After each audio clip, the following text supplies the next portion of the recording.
Good evening, I'm Bill Moyers. What's more dangerous, the big stick or the big lie? Governments have used both against their own people. Tonight I'll be talking with a man who has been thinking about how we can see the developing lie.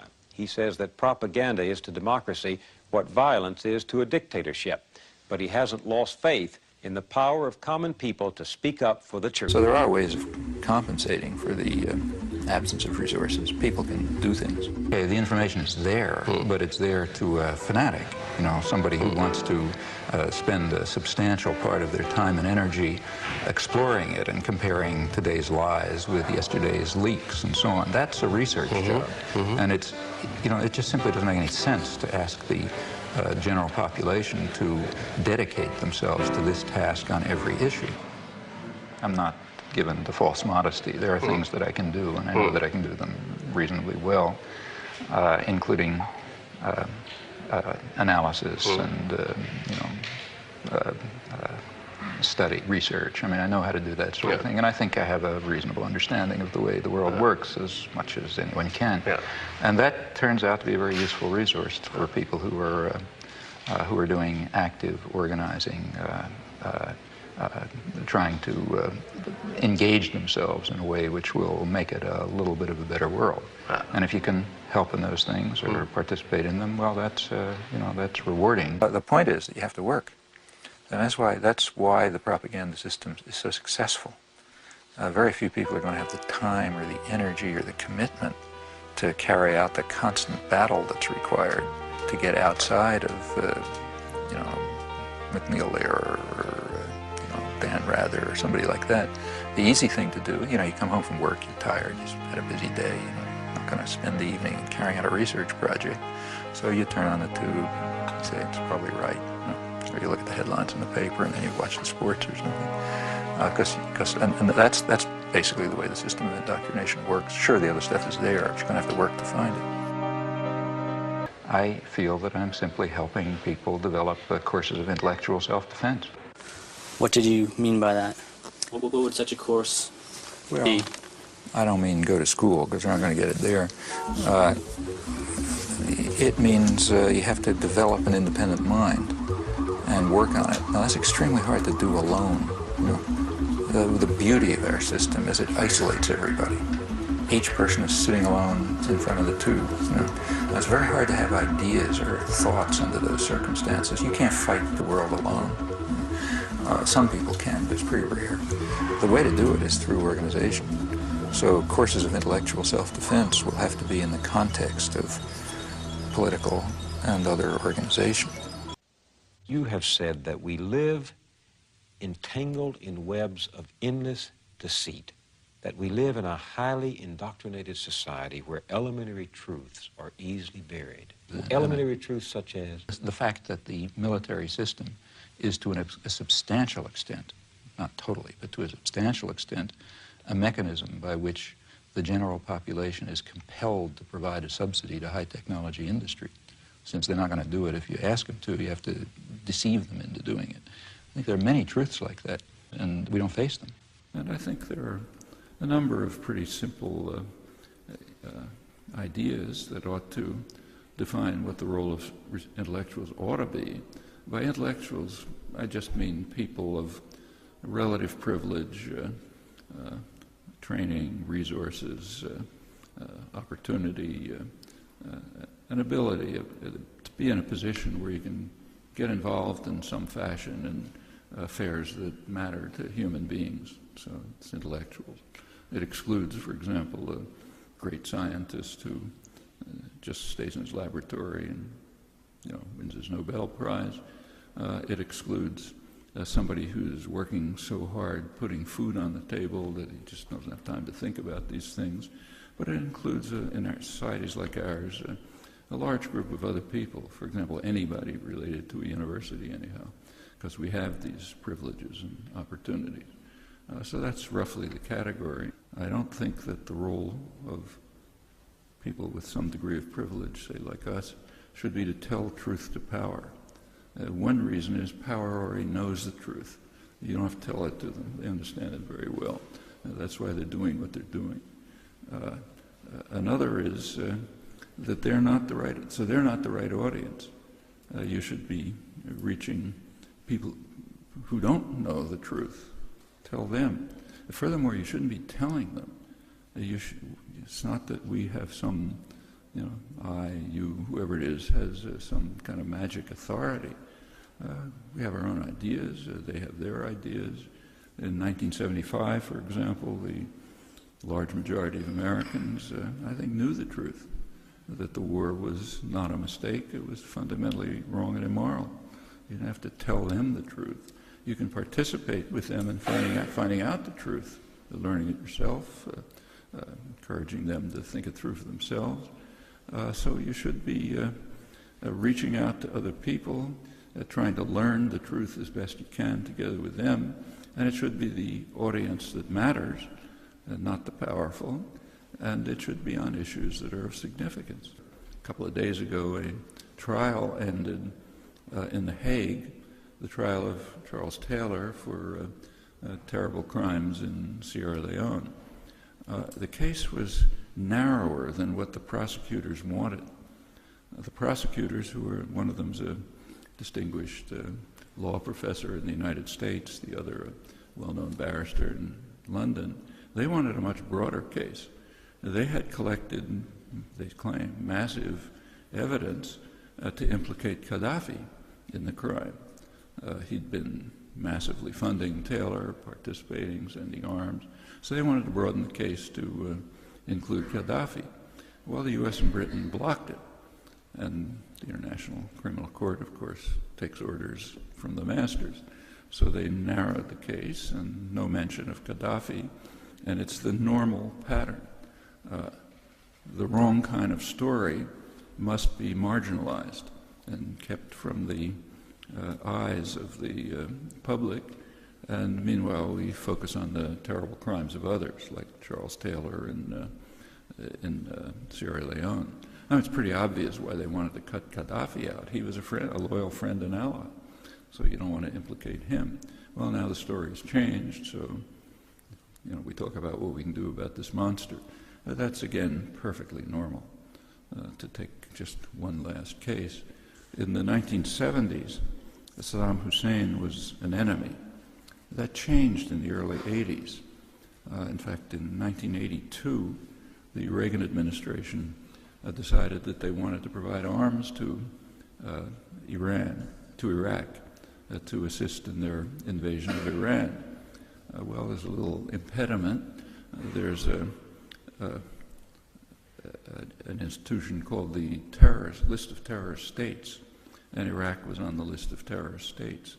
So the government had to remove Saddam from the list of terrorist states, and since there was a gap, they had to put somebody in, so they put Cuba in honor of the fact that Cuba had been the victim of really massive terrorism in the preceding several years, shooting down an airliner, killing 75 people, blowing up embassies, all sorts of crimes. So they were put in on the terrorist list to replace Saddam, who came out. The next year, in 1983, we had Donald Rumsfeld going to Baghdad, shaking hands with his friend Saddam, entering into arms and other deals. This continued right through the 1980s. U.S. support for Iraq was so strong that Iraq was given a kind of a gift that no other country has except Israel.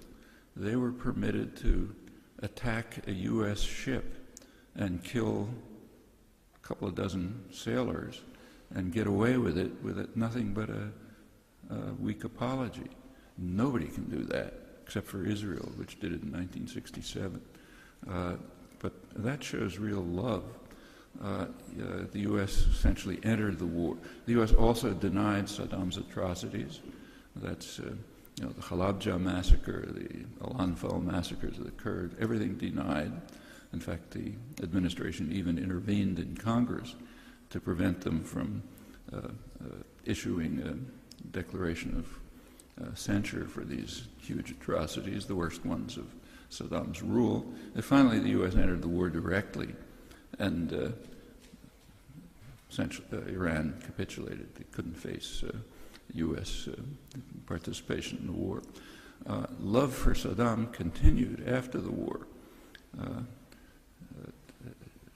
In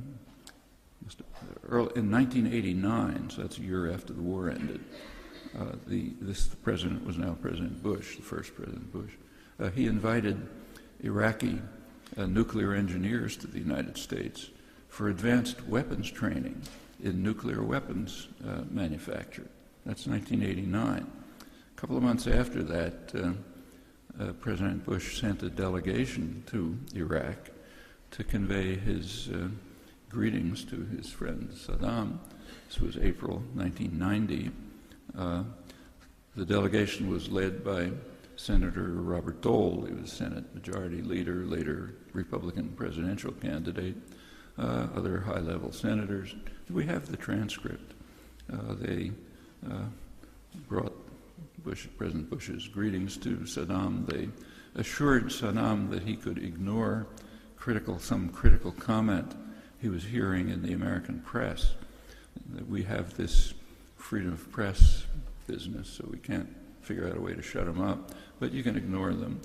And in fact, the White House assured Saddam that they would remove from the Voice of America, the official international press service, eliminate a reporter who was being too critical of their friend.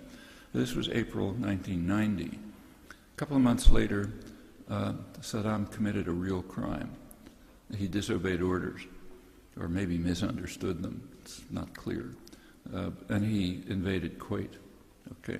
He suddenly became the reincarnation of Hitler. Saddam realized when he invaded Kuwait that he'd made a mistake, that he thought it could be authorized. He didn't understand. He saw right away he's in trouble. And then the discourse in the White House is interesting, which we also have. In the White House, they were concerned. Colin Powell, head of the Joint Chiefs, said the problem is that Saddam might withdraw and leave a puppet regime behind, and all the Arab states would be perfectly happy. And we can't allow that to happen, so we have to go to war and destroy Iraq. Well, if Saddam had been allowed to do that, he would have duplicated almost exactly what the U.S. had done a couple of months earlier, namely invaded Panama in order to kidnap a thug who had also disobeyed orders, brought him to Florida, where he was tried for crimes that he committed while he was on the CIA payroll, installed a puppet government. About the only difference is the Latin American states weren't happy about it. They threw Panama out of the coalition of democratic states and so on. The deaths were also a little different. According to Human Rights Watch, tried to estimate it, when Saddam invaded Kuwait, there were about 800 people killed. According to Panamanian human rights groups, when the U.S. invaded Panama, there were about 3,000 killed. Now, we don't look at casualties that we cause. That's another thing that's off the record. So there's no Western confirmation of these calculations, but they could very well be right. American forces were bombing apartment houses in poor neighborhoods and so on. Well, that's not exactly the story the way it reaches us. It's only the story the way it happened all the way through. And that's, again, quite typical. It's like not mentioning the slightly embarrassing fact that the International Criminal Court absolved Gaddafi of the atrocities for which they just condemned Taylor, because he was a friend and an ally like Saddam Hussein. This story just proliferates so far that it's almost pointless to give examples. It's hard to think of an exception. It's close to uniform. And that tells you something very significant about the role of intellectuals and their responsibility in the service of power, both in supporting atrocities and crimes and in reshaping the current scene and history so that it looks good for us, for the powerful. This may be against the will of the public, as in the case of Vietnam, but it ends up being the picture that's transmitted to later generations. so it's what you'll read in school and so on. Ronald Reagan came into office in 1981 and declared that the core function of U.S. foreign policy would be to combat the plague of the modern age, return to barbarism in our time, namely state-supported international terrorism. That episode has kind of been disappeared from history, to borrow the Latin American transitive verb, disappear. It's been eliminated. Kind of wrong story, wrong agency, not the right kind of thing to remember. It goes back much before that. This war on the murder of the Jesuit intellectuals in 1989 terminated a long campaign of terror and brutality that started in the early 1960s. It started actually with Vatican II.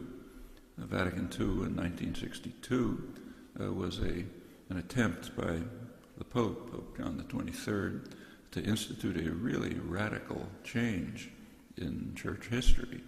As you probably know, he tried to restore the church of early Christianity, the Gospels, what they actually say, a message of radical pacifism, which is, of course, why the early Christians were persecuted.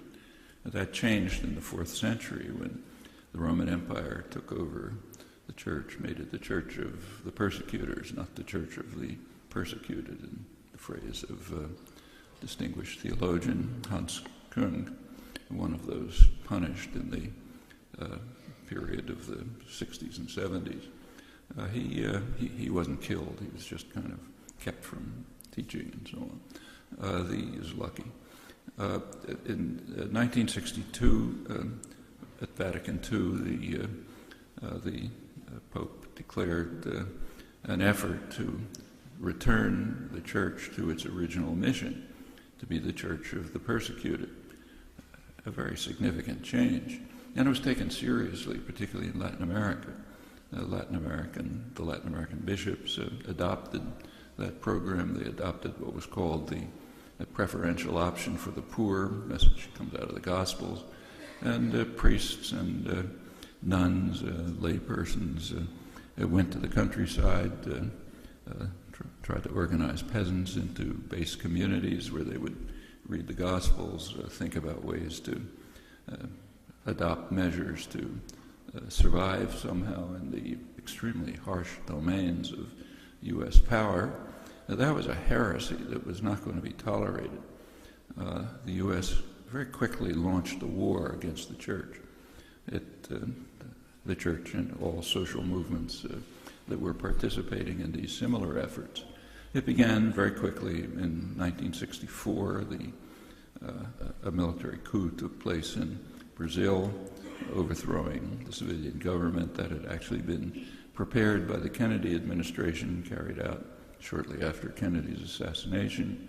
That established what was called a national security state, kind of a neo-Nazi style terror and torture state. Brazil's a big country, a big influence. A plague spread through the hemisphere.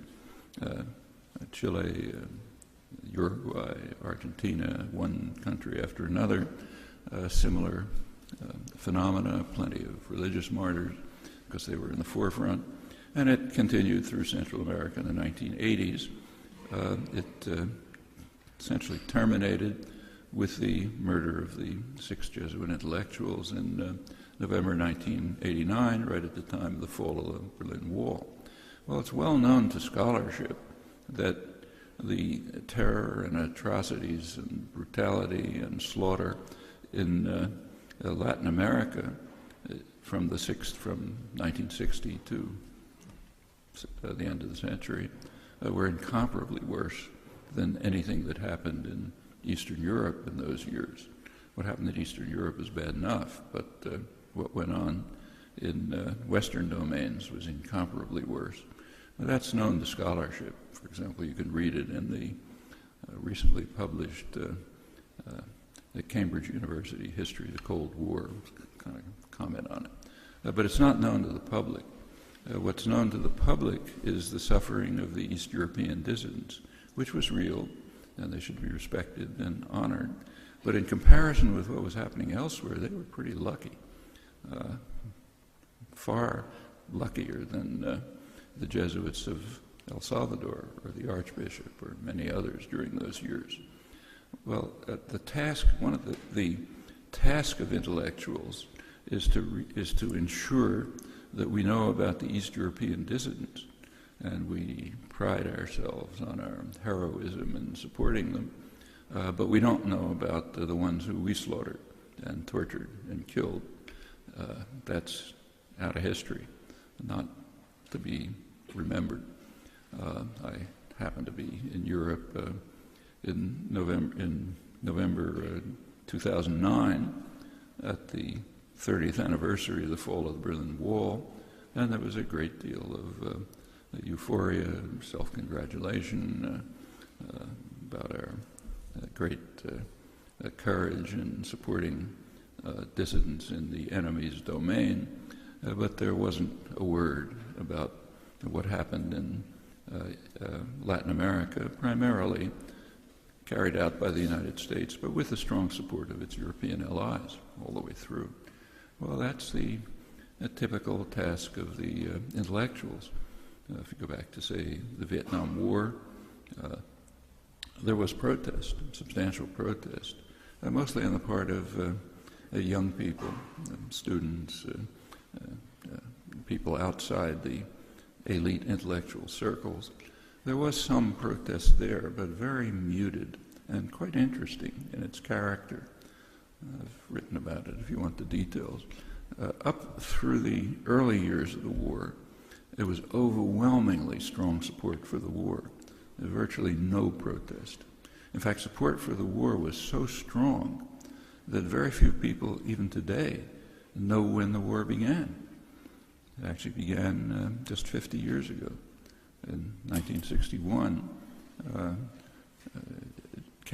President Kennedy at the time, sent the American Air Force to start bombing South Vietnam, authorized the use of napalm, chemical warfare to destroy crops and ground cover, programs to drive the rural population, which was overwhelmingly supportive of the guerrillas, as they knew, to drive them into what amounted to concentration camps called strategic hamlets, to surround them with barbed wire, to protect them from the guerrillas who they were strongly supporting. It ended up with millions of people being driven out. I don't have to describe what happened to South Vietnam. Was virtually destroyed. The war expanded to the rest of Indochina, always with European support. And with virtually no criticism. By about 1966 or 67, there were few voices of criticism in educated circles on the grounds that it was not working very well. Same kind of grounds you hear today in Afghanistan, or you heard a couple of years ago about Iraq. It wasn't working too well, maybe it was a mistake. In 1968, everything changed. In January 1968, there was an amazing uprising in South Vietnam. There's been nothing like it in history. The country was saturated with over 500,000 American troops, over 100,000 Thai, Korean, other mercenaries, huge army, 700,000 or 800,000 people.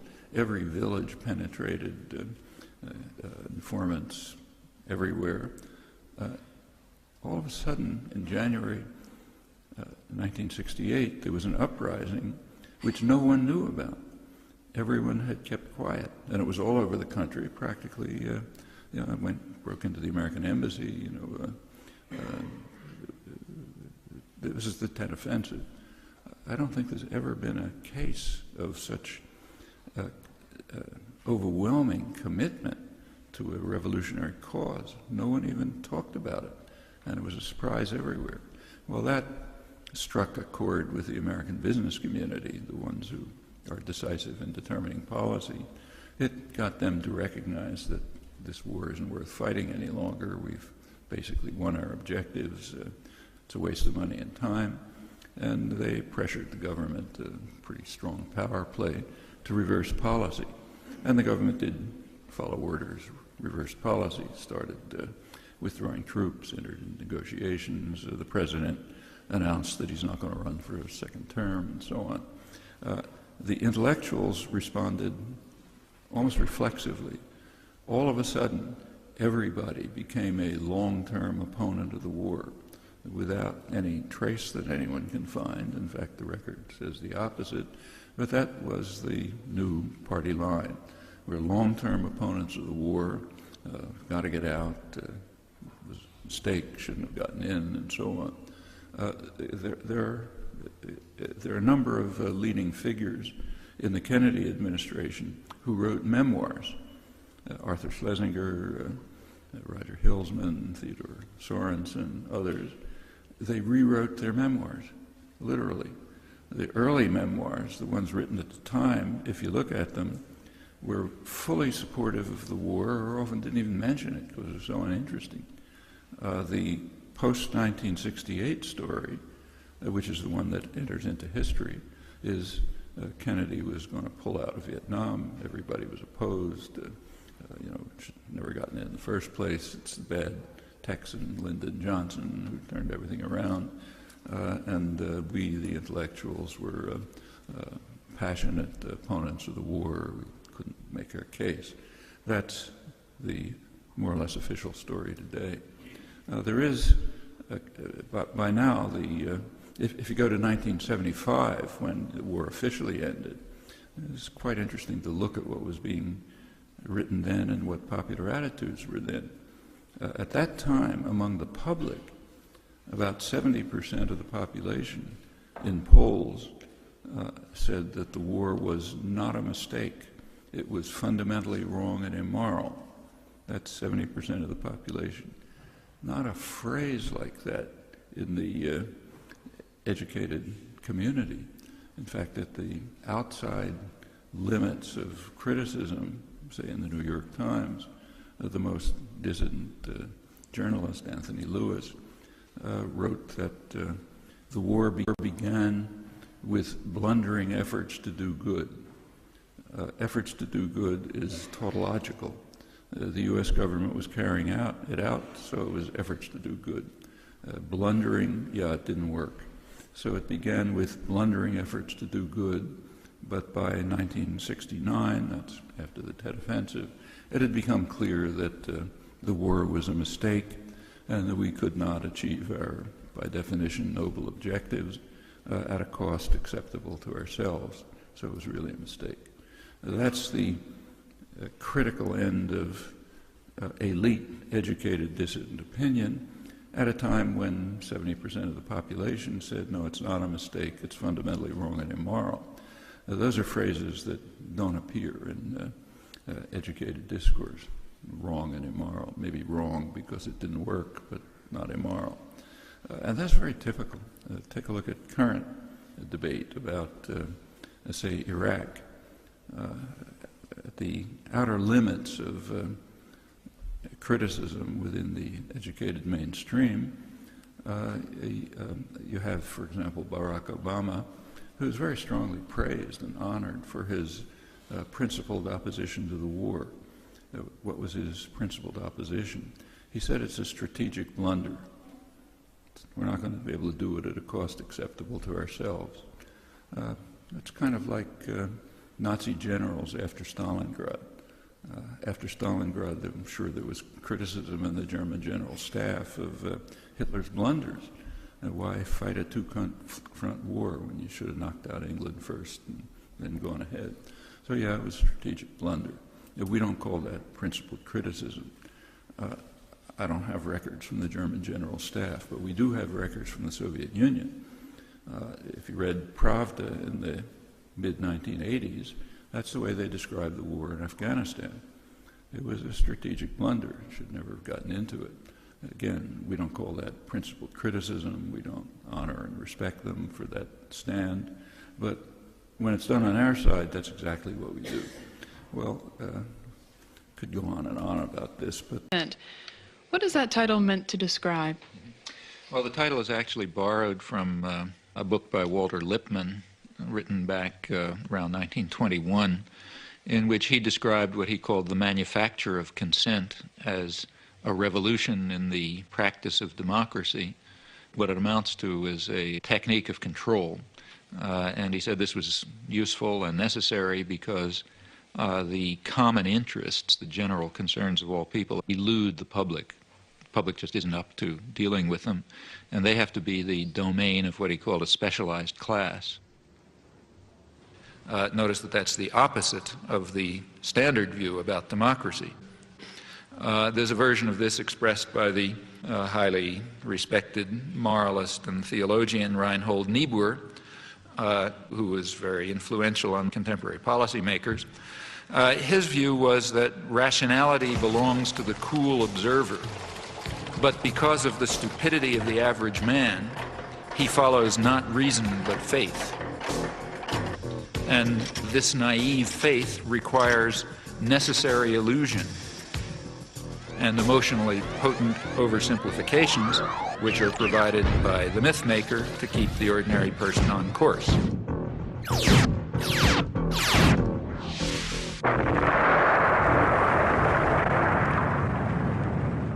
It's not the case, as the naive might think, that indoctrination is inconsistent with democracy. Rather, as this whole line of thinkers observes, it's the essence of democracy. The point is that in a military state or a feudal state or what we would nowadays call a totalitarian state, it doesn't much matter what people think, because you've got a bludgeon over their head and you can control what they do. But when the state loses the bludgeon, when you can't control people by force, and when the voice of the people can be heard, you have this problem. It may make people so curious and so arrogant that they don't have the humility to submit to a civil rule, and therefore you have to control what people think. And the standard way to do this is the resort to what in more honest days used to be called propaganda. Manufacture of consent, creation of necessary illusions, various ways of either marginalizing the general public or reducing them to apathy in some fashion. Now, there are other media, too, whose basic social role is quite different. It's diversion. There's the real mass media, the kinds that are aimed at, the guys who Joe Sixpack, that kind. The purpose of those media is just to dull people's brains. This is an oversimplification, but for the 80% or whatever they are, the main thing for them is to divert them, to get them to watch National Football League and to worry about, mother with child with 6 heads or whatever you pick up in the, and the thing that you pick up on the supermarket stands and so on. Or, look at astrology or get involved in, fundamentalist stuff or something, or just get them away, get them away from things that matter. And for that, it's important to reduce their capacity to think. The sports section is handled in another special department. The sports reporter must be a specialist in his knowledge of sports. He gets his story right at the sporting event and often sends it into his paper play-by-play. Take, say, sports. That's another crucial example of the indoctrination system, in my view. For one thing, because it offers people something to pay attention to that's of no importance, that keeps them from worrying about, keeps them from worrying about things that matter to their lives that they might have some idea about doing something about. And in fact, it's striking to see the intelligence that's used by ordinary people in sports. I mean, you listen to radio stations where people call in. They have the most exotic information and understanding about, all kind of arcane issues. And the press undoubtedly does a lot. If you look closely at these things, I think typically they do have functions. And that's why energy is devoted to supporting them and creating a basis for them, and advertisers are willing to pay for them and so on. Whose consent is being manufactured? We can, to start with, there are 2 different groups. We can get into more detail, but at the first level of approximation, there's 2 targets for propaganda. One is what's sometimes called the political class. there's maybe 20% of the population which is relatively educated, more or less articulate. They play some kind of role in decision-making. They're supposed to sort of participate in social life, either as managers or cultural managers, like, say, teachers and writers and so on. They're supposed to vote. They're supposed to play some role in the way economic and political and cultural life goes on. Now, their consent is crucial. It's one group that has to be deeply indoctrinated.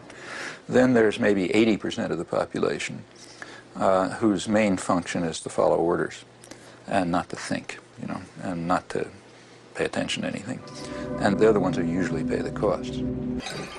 Now, underlying these doctrines, which were very widely held, is a certain conception of democracy. It's a game for elites. It's not for the ignorant masses who have to be marginalized, diverted, and controlled, of course, for their own good. The same principles were upheld in the American colonies.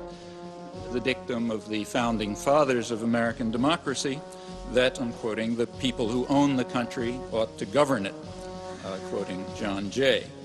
The way things change is because lots of people are working all the time. And, they're working in their communities, in their workplace, or wherever they happen to be, and they're building up the basis for popular movements which are going to make changes. That's the way everything has ever happened in history, whether it was the end of slavery or whether it was the democratic revolutions or anything you want, you name it, that's the way it worked. You get a very false picture of this from the history books.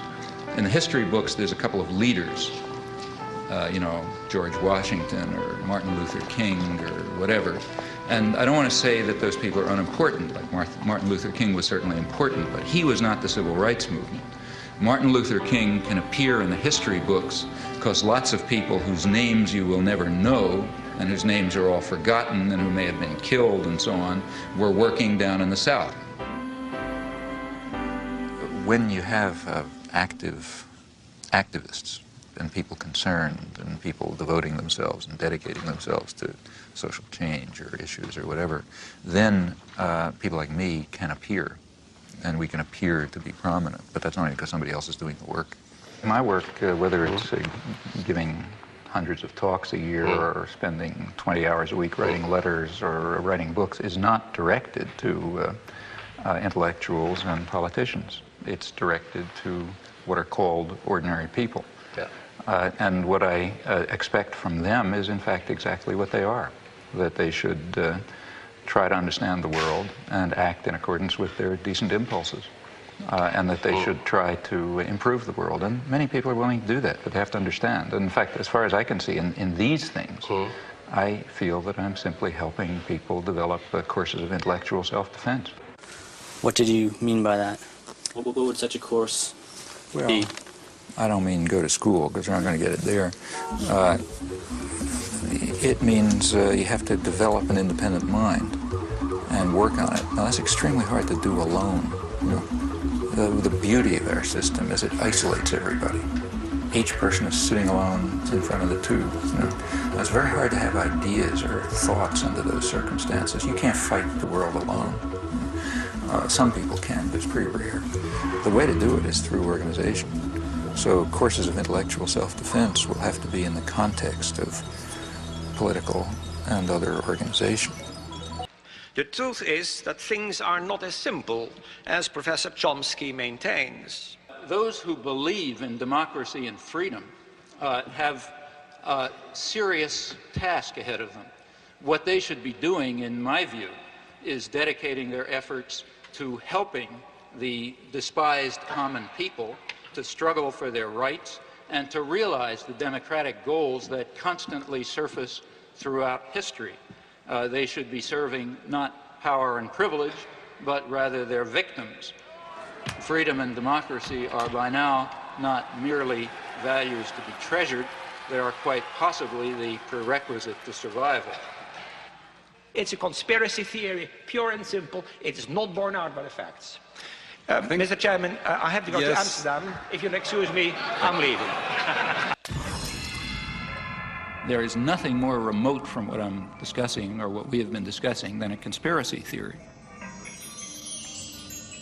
If I give an analysis of, say, the economic system, and I point out that General Motors tries to maximize profit and market share, that's not a conspiracy theory. That's an institutional analysis. It has nothing to do with conspiracies. And that's precisely the sense in which we're talking about the media. The phrase conspiracy theory is one of those that's constantly brought up, and I think its effect simply is to discourage institutional analysis. I mean, it may be paradoxical, but the freer the society is, the more it's necessary to resort to devices like induced fear.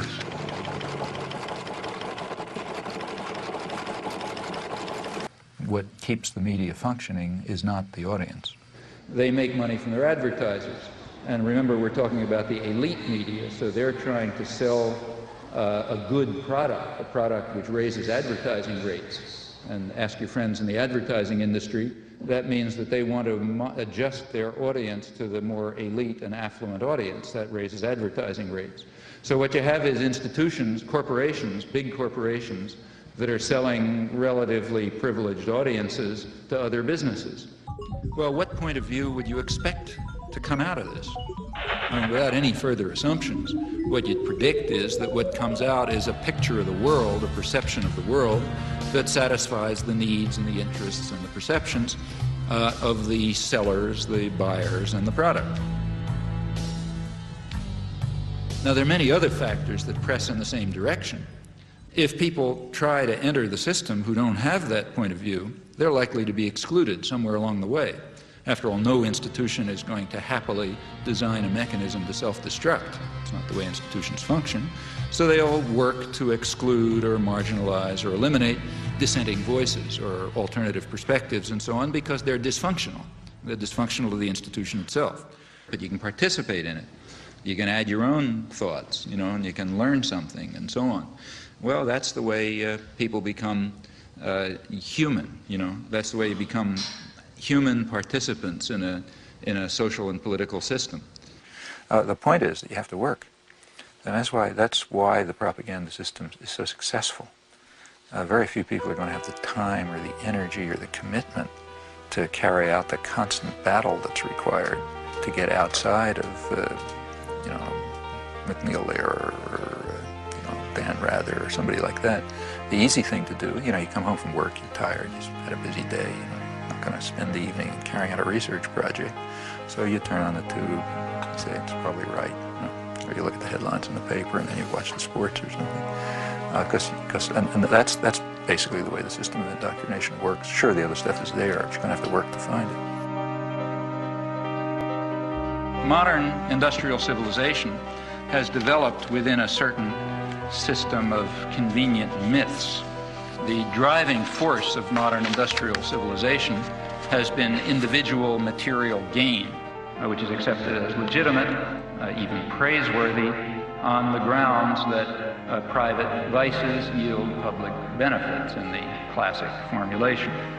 Now, it's long been understood very well that a society that is based on this principle will destroy itself in time.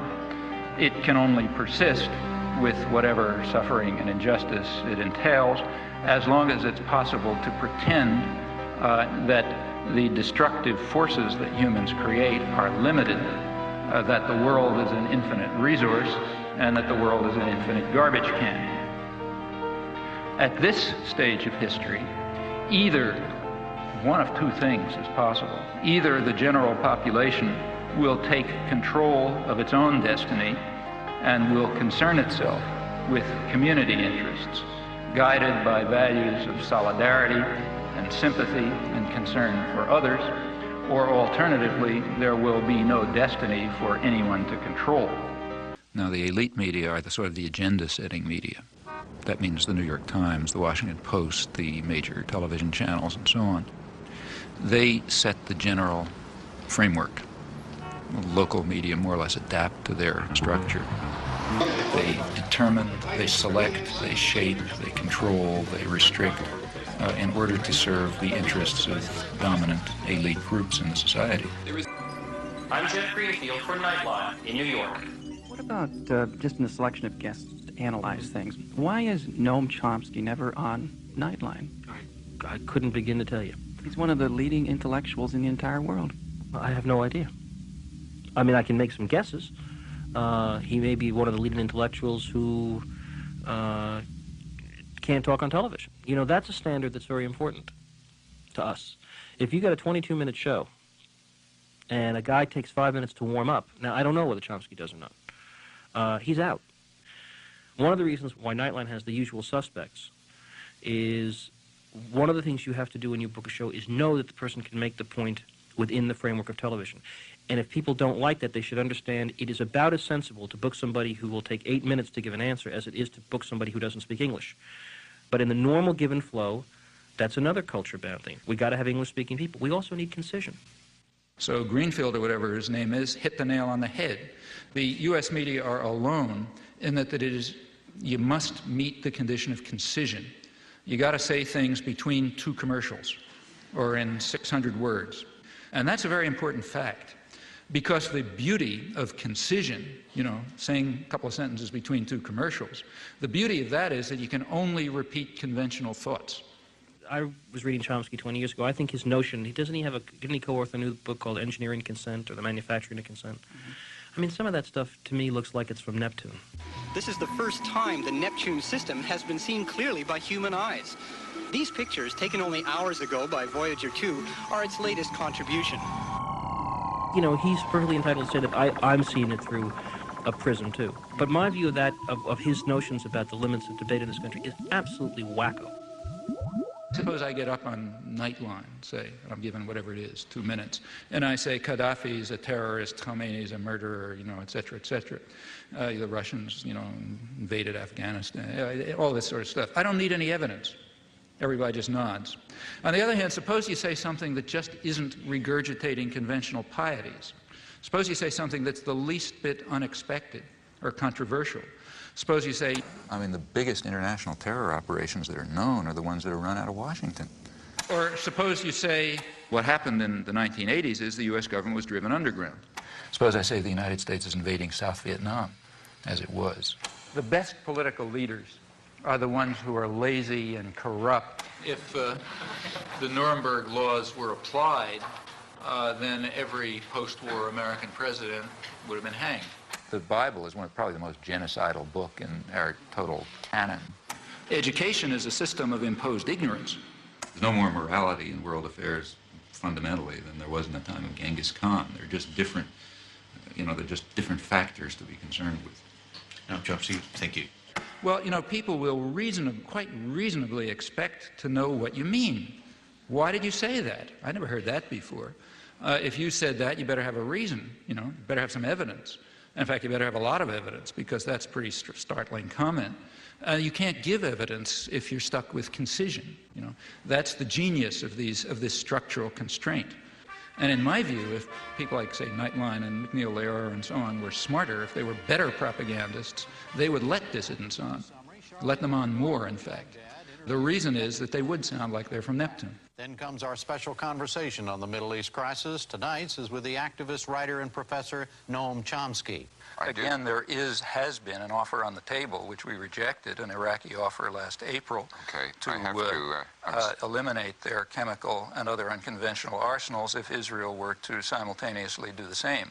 We rejected it, but I think that should be pursued as well. Sorry to interrupt you. I have to end it there. That's the end of our time. Professor Chomsky, thank you very much for joining us.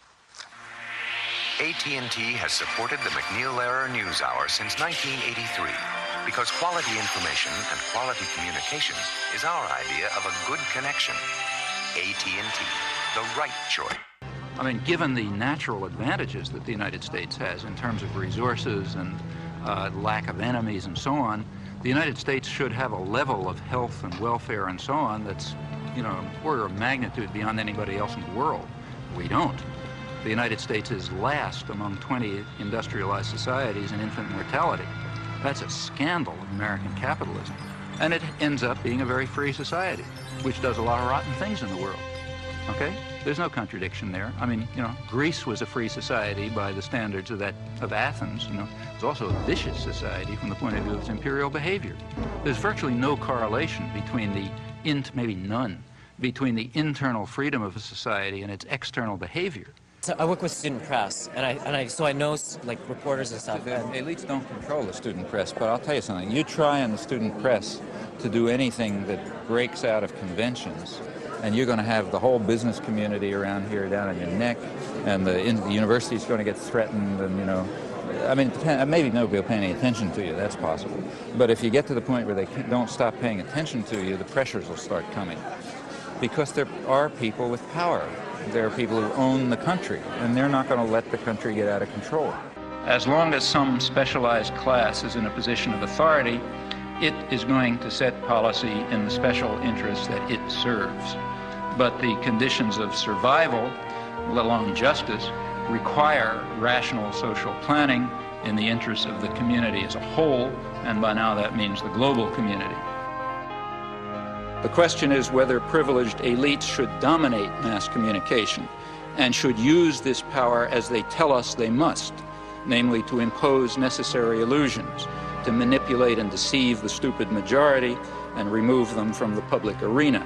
The question in brief is whether democracy and freedom are values to be preserved or threats to be avoided. In this possibly terminal phase of human existence, democracy and freedom are more than values to be treasured.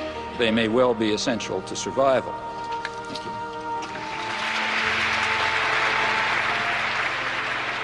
you. He's up there thinking for himself, and he's deciphering this tremendously overweighted body of information, which he puts into an order and gives you the feeling that you can do the same thing, that the whole thing is decipherable. And he also gives you the sense that there is a source, there's a center to to a dissenting population, although we feel that there's no center. And I think that is what reactivated in me a desire to get reacquainted with the political scene after 30 years of alienation from it.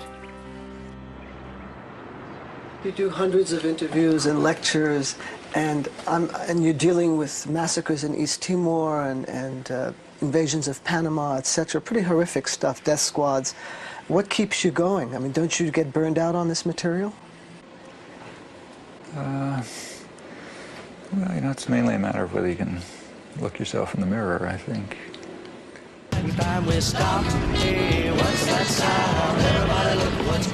think that we can see quite clearly some very, very serious defects and flaws in our society, our level of culture, our institutions, which are going to have to be corrected by operating outside of the framework that is commonly accepted.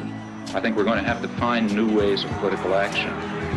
In the street, singing songs and carrying signs, mostly saying they for our side. It's time we stop. Hey, what's that sound? Everybody look what's going down.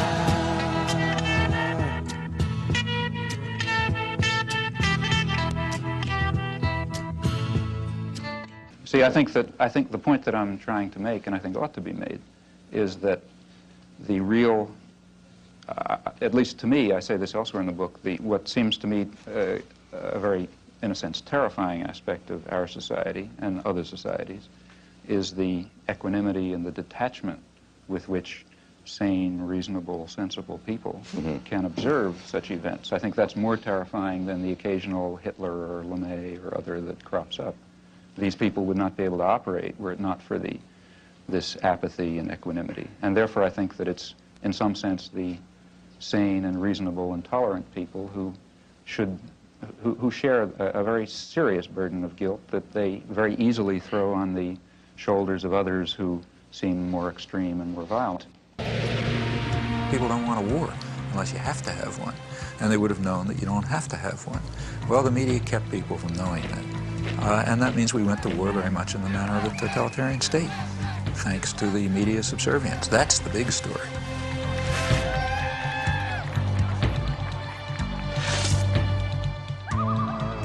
Now, remember, I'm not talking about a small radio station in Laramie. I'm talking about the national agenda-setting media. If you're on a radio news show in Laramie, chances are very strong that you pick up what was in the Times that morning and you decide that's the news. In fact, if you follow the AP wires, you find that in the afternoon they send across tomorrow's front page of the New York Times. That's so that everybody knows what the news is. And the perceptions and the perspectives and so on are sort of transmitted down, not to the precise detail, but the general picture is pretty much transmitted elsewhere. I've been asked to talk about modern-day American imperialism. That's a rather challenging task. In fact, talking about American imperialism is a little bit like talking about triangular triangles. The United States is the one country that exists, as far as I know, and ever has, that was founded as an empire explicitly. According to the Founding Fathers, when the country was founded, it was a nascent empire. That's George Washington. Modern-day American imperialism is just a later phase of a process that has continued from the first moment without a break, going in a very steady line. So we're looking at one phase in a process that was initiated when the country was founded and has never changed. The model for the Founding Fathers, borrowed from Britain at that time, was the Roman Empire. And they wanted to emulate it. I'll talk about that a little. Even before the Revolution, these notions were very much alive. Benjamin Franklin, 25 years before the Revolution, complained to the British that they were imposing limits on the expansion of the colonies, and he objected to this. He, borrowing from Machiavelli, he admonished the British, I'm quoting him, that a prince that acquires new territories and removes the natives to give his people room will be remembered as the father of the nation. And George Washington agreed. He wanted to be the father of the nation. His view was that the gradual extension of our settlement will as certainly cause the savage as the wolf to retire, both being beasts of prey, though they differ in shape. I'll skip some contemporary analogs that you can think of.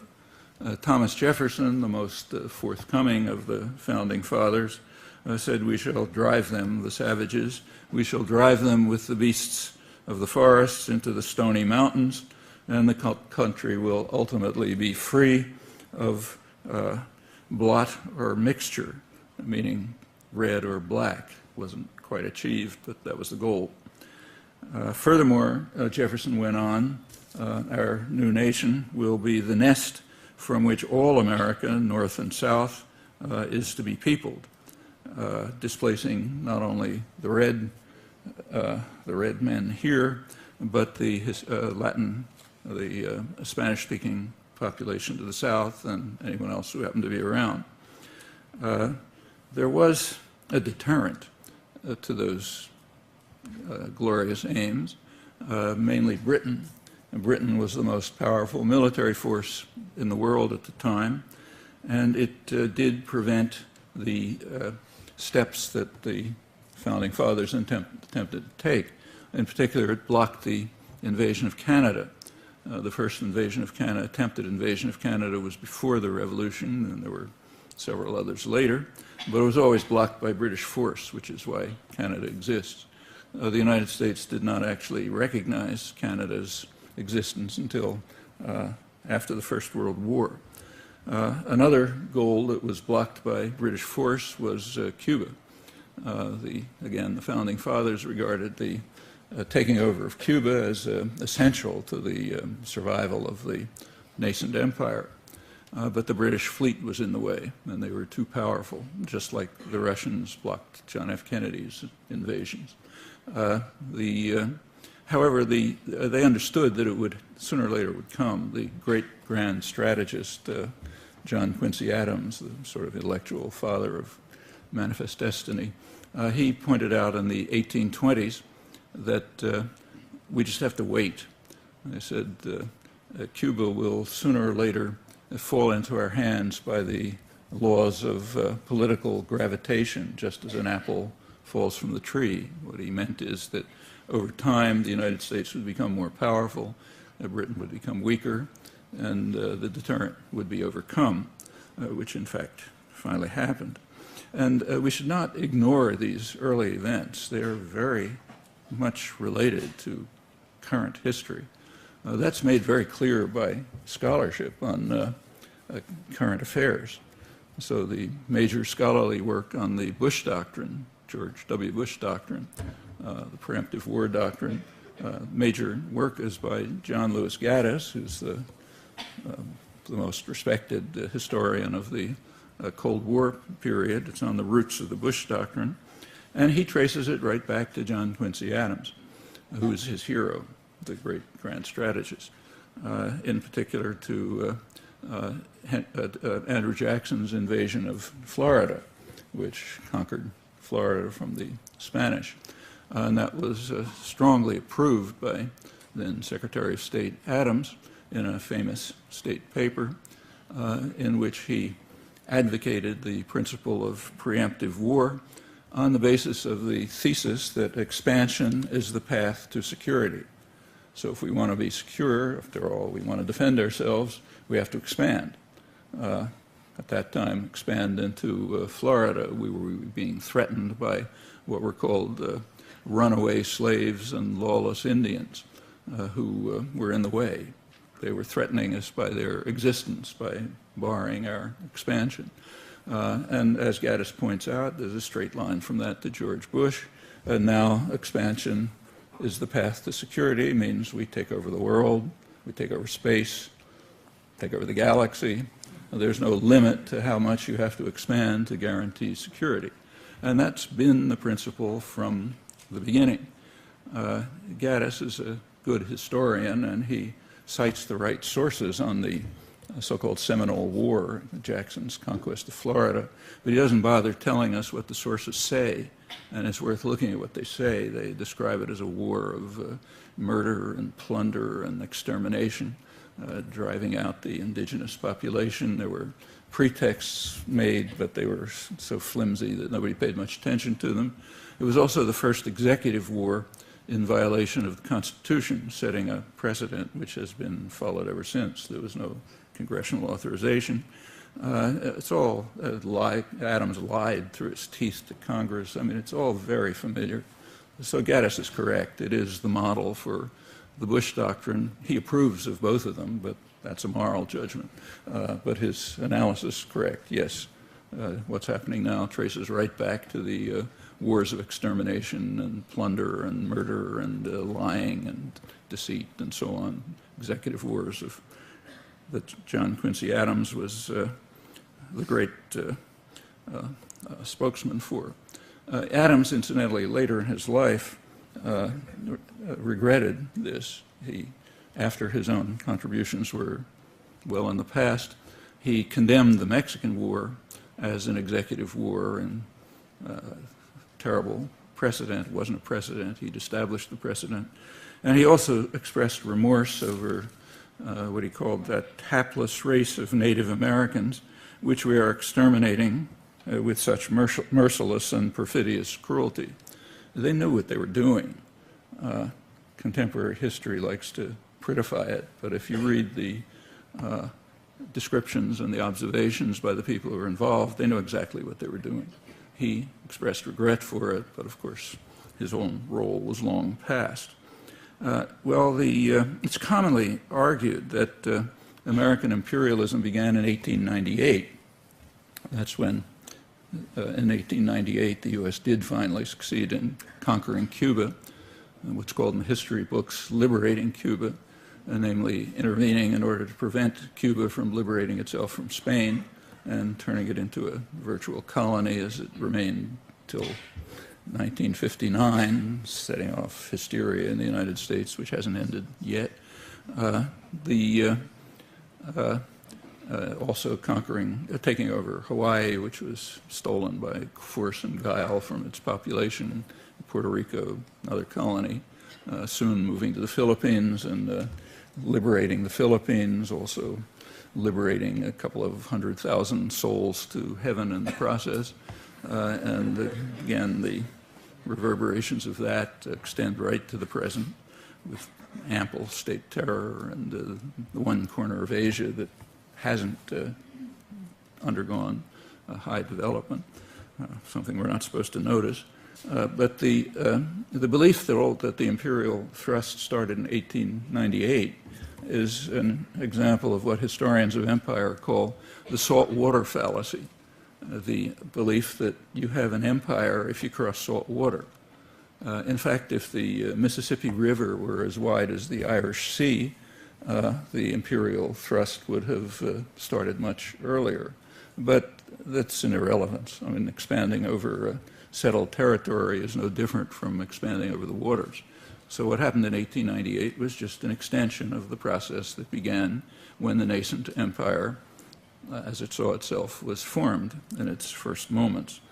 And the extension to beyond was, again, a lot of this starts right in New England with New England merchants who wanted to, very eager to take over the Pacific trade, the fabulous markets of China, which were always in their minds, which meant conquering the Northwest so you can control the ports and so on, meant kicking the British out and others out and so on. That went on from right here. The goal, as William Seward, who was Secretary of State in the 1860s, pointed out that the central figure in American imperialism, that we have to gain command of the empire of the seas.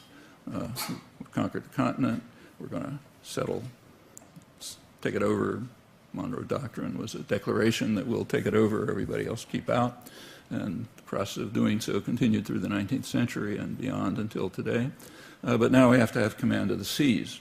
And that meant when the time was ripe, 30 years later, when the apple started to fall from the tree, given relative power, proceeding overseas to the overseas empire. But it's basically no different than the earlier steps. The leading philosophical imperialist, Brooks Adams, he pointed out that this is 1895, we're just on the verge of moving overseas extensively, that all Asia must be reduced to our economic system. The Pacific must be turned into an inland sea, just like the Caribbean had been. And there's no reason, he said, why the United States should not become a greater seat of wealth and power than ever was England, Rome, or Constantinople. Well, again, there was a deterrent.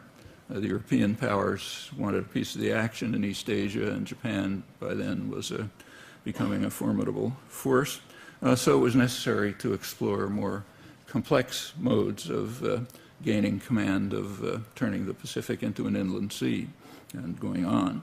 And that was lucidly explained by Woodrow Wilson, who is one of the most brutal and vicious interventionists in American history. The probable permanent destruction of Haiti is one of his many accomplishments. Those of you who study international relations theory or read about it know that there's a notion of Wilsonian idealism. The fact that that notion can exist is a very interesting commentary on our intellectual culture and scholarly culture. If you look at his actual actions, fine words are easy enough. But these are some of his fine words, which he was smart enough not to put into print. He just wrote them for himself. He said, since trade ignores national boundaries and the manufacturer insists on having the world as a market, the flag of his nation must follow him, and the doors of the nations which are closed against him must be battered down, even if the sovereignty of unwilling nations be outraged in the process. No useful corner of the world may be overlooked or left unused. That's 1907. There's a current version of that, a crude version by Thomas Friedman, who says that McDonald's cannot flourish without McDonnell Douglas, meaning the U.S. Air Force. Well, that's a crude version of Wilson's point. You got to batter down the doors by force and threat, and no corner of the world must be left unused, no useful corner. There was a watershed in this process at the time of the Second World War. At the time of the Second World War, the U.S. already had by far the largest economy in the world and had for a long time, but it wasn't a major player in world affairs. Britain was the leading player, France second, the United States lagging. It controlled the hemisphere, had made forays into the Pacific, but it was not the leading player.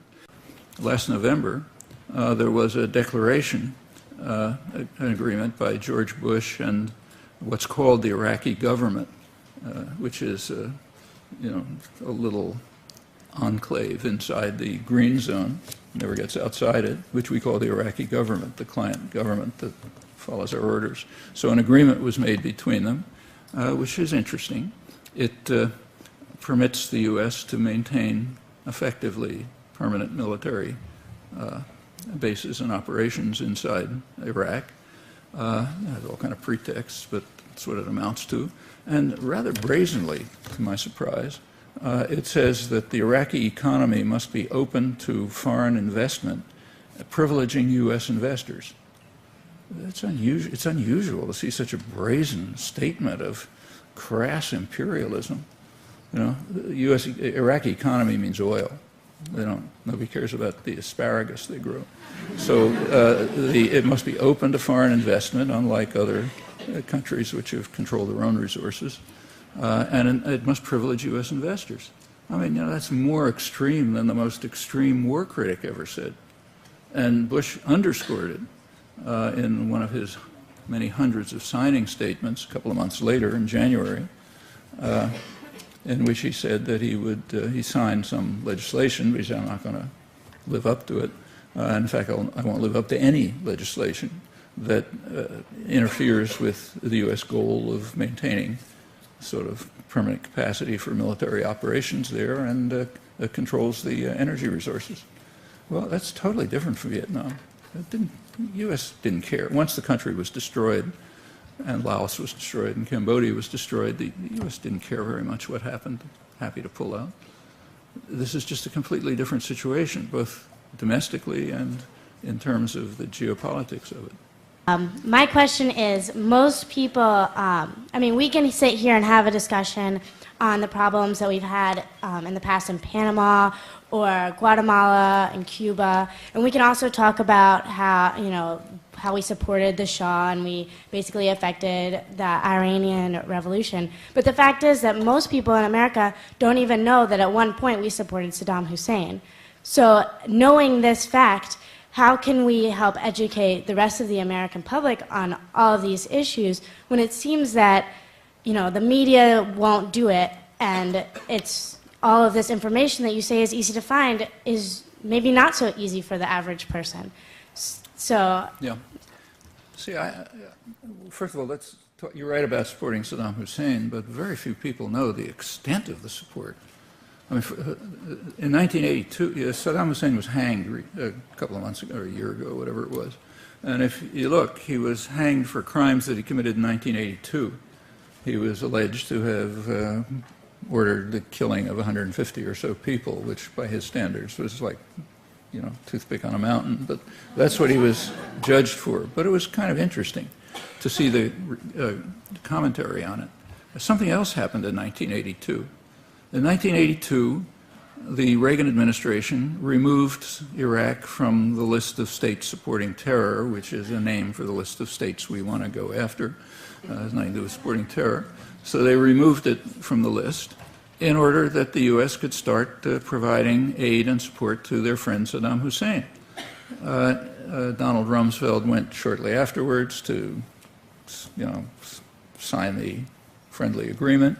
And through the 1980s, the U.S. was one of a number of states who gave support to Saddam Hussein. A lot of it was agricultural support, which he desperately needed, and it was a big boon to U.S. agribusiness, but also weapons support, means to develop weapons of mass destruction and so on. This went on right through Saddam Hussein's worst atrocities, the Halabja massacres, the Anfal massacres, everything. Use of chemical weapons. It went all the way through. Not I mean, there was some protest. Congress protested now and then, but Reagan vetoed any effort to do anything about it. George Bush #1 came along. He was a particular admirer of Saddam. In 1989, at the very time of the invasion of Panama, just as the invasion of Panama was going on, Bush overrode the Treasury Department and authorized new aid to his friend Saddam Hussein. The press cooperated by not reporting it. Also in 1989, Bush invited Iraqi nuclear engineers to the United States to get advanced training in weapons production, nuclear weapons production. Okay, that's also 1989. Early 1990, Bush sent a high-level senatorial delegation to Iraq, led by Bob Dole, Republican Senate Majority Leader, who was then presidential candidate a couple of years later. And the purpose of the delegation was to send George Bush's good wishes to his friend Saddam, to ensure him that he could disregard the kind of protests he hears now and then from the American press. We have this free press thing here, and we can't shut all these guys up. And told him that they would take off from the Voice of America anybody who was criticizing him. That was generally kind of a love session. That was April 1990. Okay, a couple of months later, Saddam Hussein disobeyed orders, or maybe misunderstood orders, which is possible, and invaded Kuwait. Okay, shifted instantly from favored friend and ally to reincarnation of Hitler. You don't disobey orders. Like I said, any mafia don understands. And incidentally, shortly after that, Washington returned to support for Saddam Hussein. After the war was a murderous, destructive war, way beyond anything that was needed to get Saddam out of Kuwait. But right after the war, by March 1991, the U.S. had total control, military control of the region, control of the air, everything. And there was a large Shiite uprising in the South, which probably would have overthrown Saddam. But the U.S. authorized Saddam to crush it. They authorized him to use aircraft, military helicopters, and so on to crush the uprising, killing probably tens of thousands of Shiites in the South. General, what was his name, Schwarzkopf, who was a general, said later that he was fooled by Saddam. He didn't realize that when he authorized Saddam to use military aircraft, he'd actually use them. So kind of, we were tricked. But it was explained pretty frankly by the New York Times. The chief diplomatic correspondent, Thomas Friedman, the chief diplomatic correspondent means State Department spokesperson in the New York Times, just relays State Department propaganda. He said, he wrote a clear column. He said the best of all possible worlds. He supported the decision to allow Saddam to crush the uprising.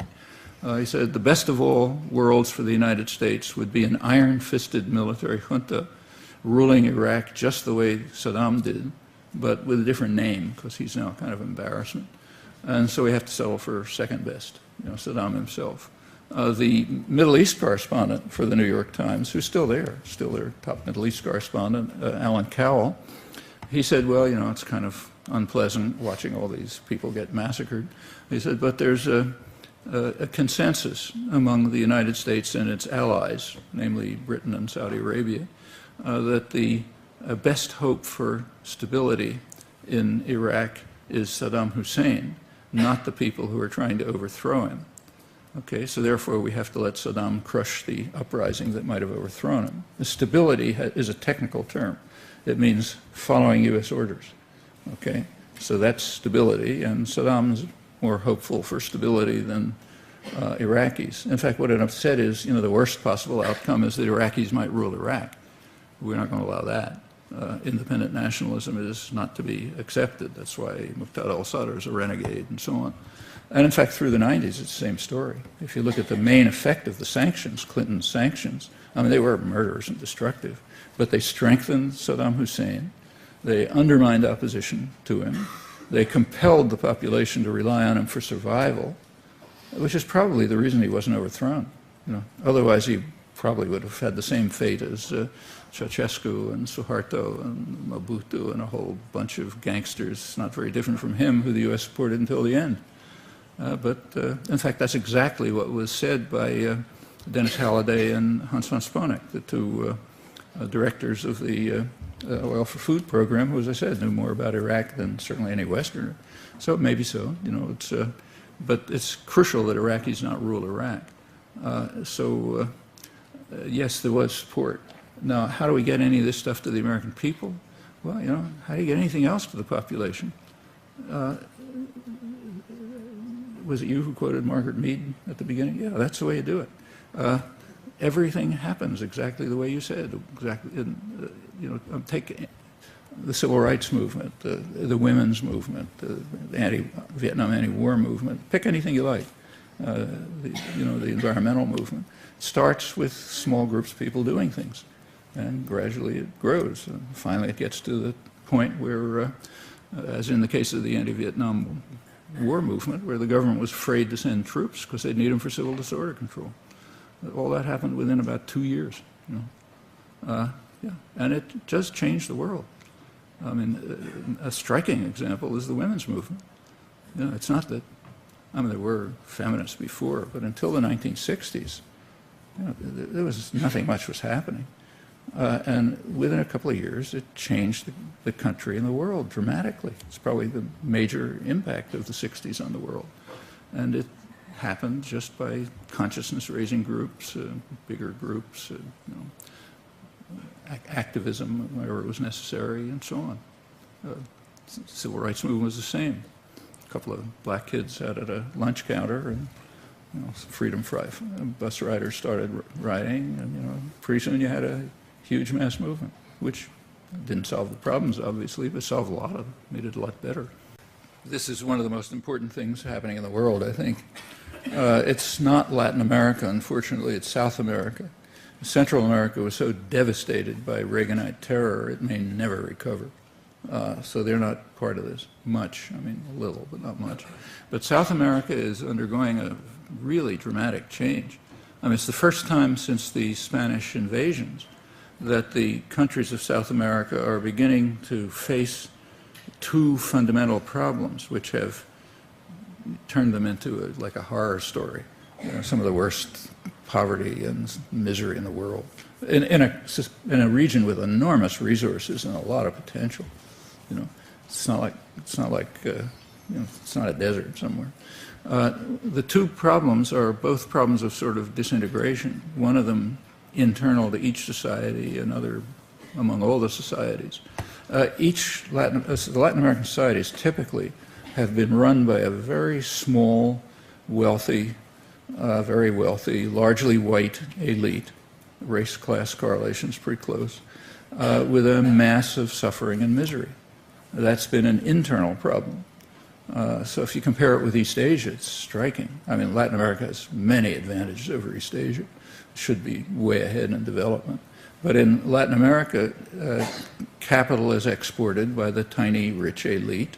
The imports are luxury goods, so they can, you know, live it up.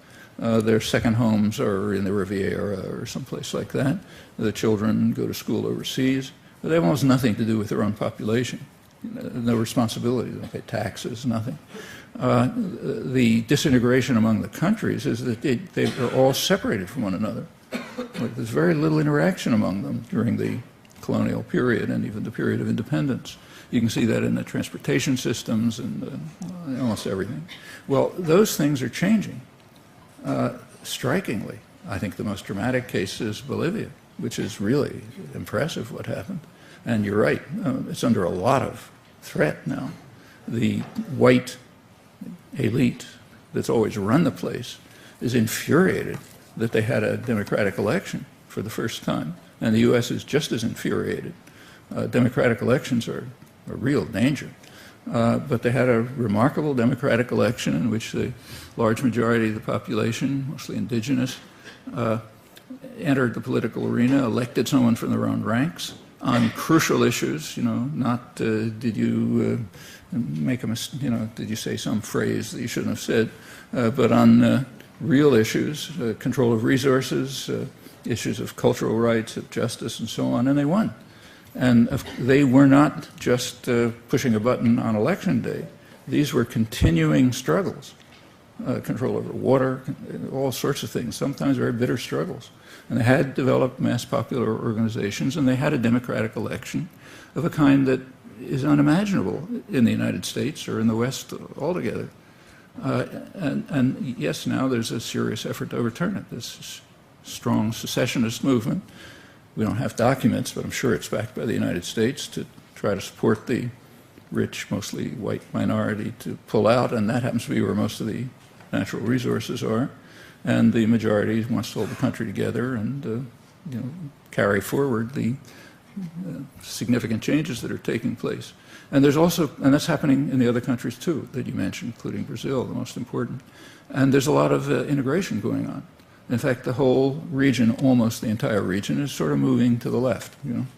Well, the U.S. had means of stopping this, two means: violence and economic strangulation. And both means have been severely weakened. Korea throwing out the Manta Air Base is a symbol of the weakening of the weapon of violence.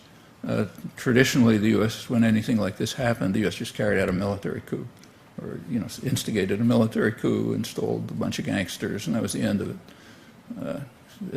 But they can't do that now. The last time the U.S. tried a military coup was in Venezuela in 2002, where they did manage to. The U.S.-backed military coup did manage to overthrow the government, but it was overturned within a couple of days. And there was huge protest all over Latin America, and the U.S. had to back off. And they haven't been able to do it since. The economic strangulation is also weakened. The economic strangulation in recent years has been, the instrument of it has been the IMF, International Monetary Fund, which is basically a branch of the U.S. Treasury. So the idea is, get the countries deeply indebted, to give impossible debts that they can never pay. The debts are not from the population, they're from the elites. The population didn't borrow the money and didn't gain anything from it. But the international rules are they're the ones who have to pay it. Okay, well, that's being overcome. Country after country is, as the Argentine president put it, ridding ourselves of the IMF, restructuring the debts, repaying the debts. Argentina did it with the help of Venezuela. Brazil did it in its own way. And the IMF is actually in trouble. It's not getting enough funding by debt repayment. And in general, the method of economic strangulation is declining, partly because of the integration. The countries are working together. The standard U.S. line now, the press, scholarship, and so on, is that there are two kinds. They have to admit that Latin America is moving left, but there's a good left and a bad left. The good left is Lula in Brazil. The bad left is, of course, Chavez and Morales and maybe Correa. But in order to maintain that party line, you have to be quick on your feet. For example, you have to overlook the fact that one of the strongest supporters of Chavez is Lula. It doesn't fit the party line, so it doesn't get reported. After Lula in Brazil, after he was reelected, his first act practically was to fly to Caracas to support Chavez in his electoral campaign and to dedicate a joint Venezuelan Brazilian project. There's now more projects developing. Shortly after that, there was a very important meeting of the Latin American presidents in Cochabamba in Bolivia, very important place. That's where the Bolivian Revolution took off. That's where peasants began protesting the World Bank U.S. programs to privatize water, which means water's out of, people can't drink because they can't pay the costs. So they they succeeded in throwing out the Bechtel Corporation and blocking the efforts. It wasn't easy. A lot of people got killed. That's Cochabamba. It's a real symbol. So that's where the Latin American presidents met. It was December 2006. And they made interesting plans, joint plans for a European Union type integration, and they're actually taking steps towards it. And the U.S. just doesn't have much that it can do about it. It's lost its main weapons. Now, there are plenty of internal problems to overcome, so it's not going to be an easy path. But this is the first time they're being seriously faced, and with the participation of substantial mass popular movements. That's the basis for democracy. It's one of the reasons why we don't have a functioning democracy. We don't have mass popular movements. So therefore, popular opinion can be mostly disregarded as it is. But they're overcoming that. It's a real model to look for. The U.S. is by no means giving up. You may have read in the paper a couple of days ago that training of military officers is being shifted from the State Department to the Pentagon. That's been going on for some time now, in fact, but they finally reported it. That's quite significant. Training within the State Department is at least theoretically under congressional supervision, meaning that there are human rights conditionalities and so on. And once it moves into the Pentagon, it's just a black hole. They can do anything they want. Nobody ever looks. Training and torture, or whatever you do. It's a weak control, but it's something. Furthermore, training of Latin American officers is shot way up. The U.S. is trying very hard to recreate a Latin American officer corps that will be able to follow its orders. I think it's now higher than it's ever been through the Cold War years. And the purposes are explicit. The training is designed to combat what's called radical populism. Well, in the Latin American context, radical populism means human rights activists, union leaders, priests organizing peasants, anybody who gets in the way. And that's the explicit goal of the training of officers. And training of officers just doesn't mean just teaching them. It means providing them with technology and weapons and connections and so on. So the U.S. is certainly trying to recreate the weapon of violence and also the economic weapons, but it's not as easy as it was. For one thing, there's much more protest here, which is a good thing. For another thing, the whole world has become more diverse. So the exporters in Latin America can now turn to China for markets, and China's investing. There are also South-South relations developing. So Brazil, South Africa, and India now have relations. All of these moves are very positive, I think, and could lead to the basis for some kind of authentic independence and also for overcoming the enormous internal problems. So these are all very hopeful signs, I think.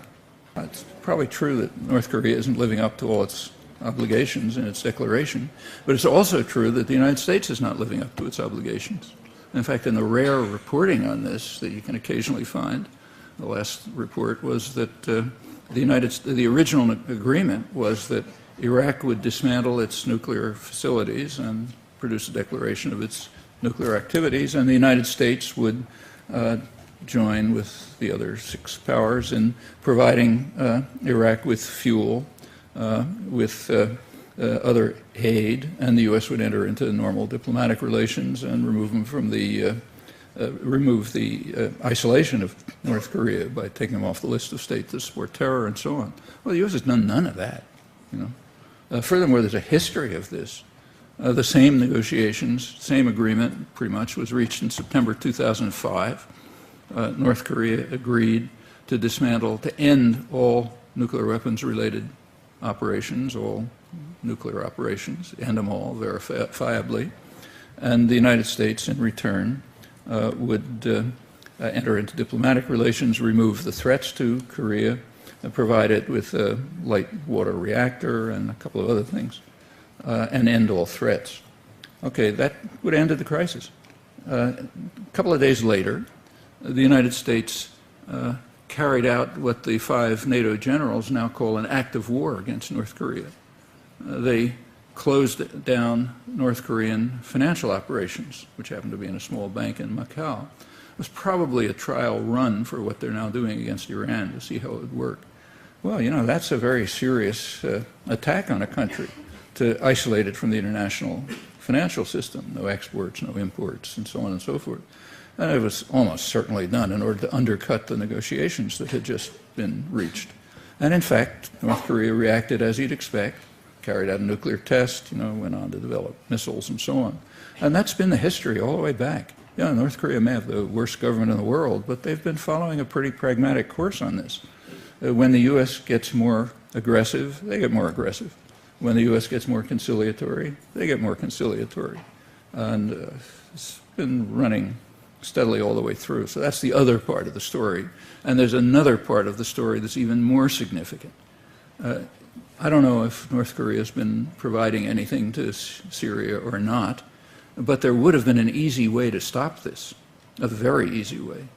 In 1993, North Korea and Israel were on the verge of an agreement by which Israel would recognize North Korea, and North Korea would terminate all weapons-related activities in the Middle East.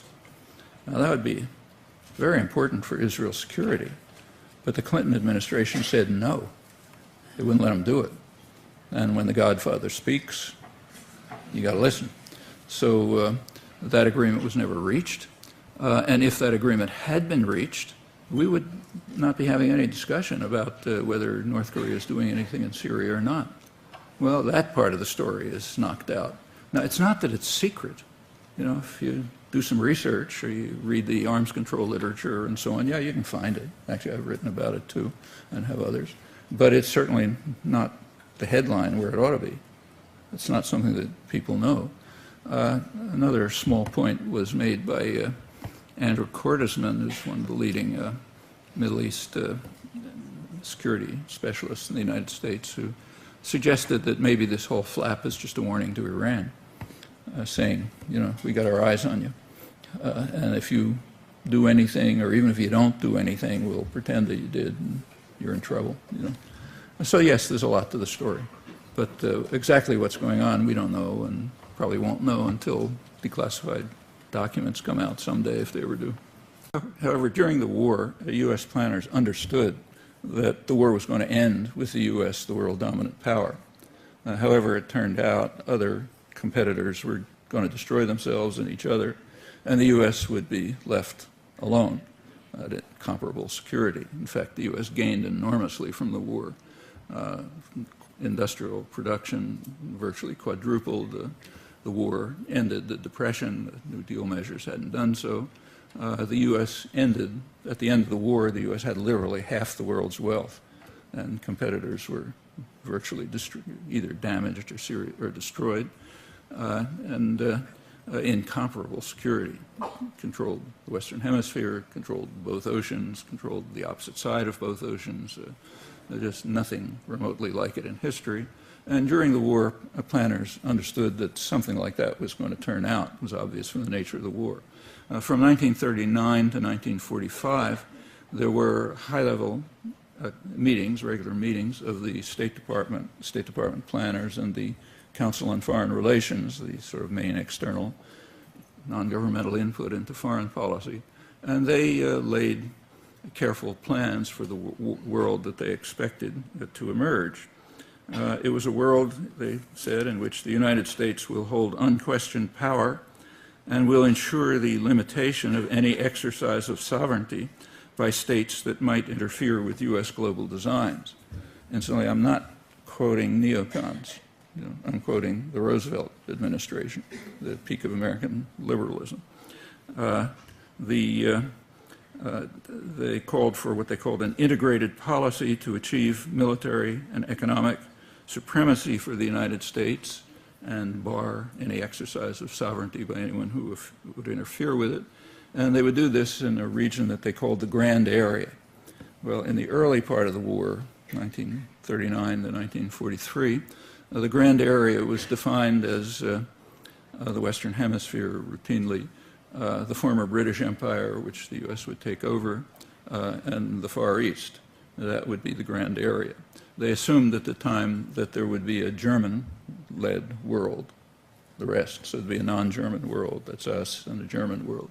As the Russians gradually ground down the Nazi armies after 1942, it became pretty clear that there wouldn't be a German world. So the Grand Area was expanded to be as much of the world as could be controlled, limitless. That's simply pursuing the old position that expansion is the path to security for the nascent empire of 1776. These policies were laid down during the war, but then they were implemented right after the war.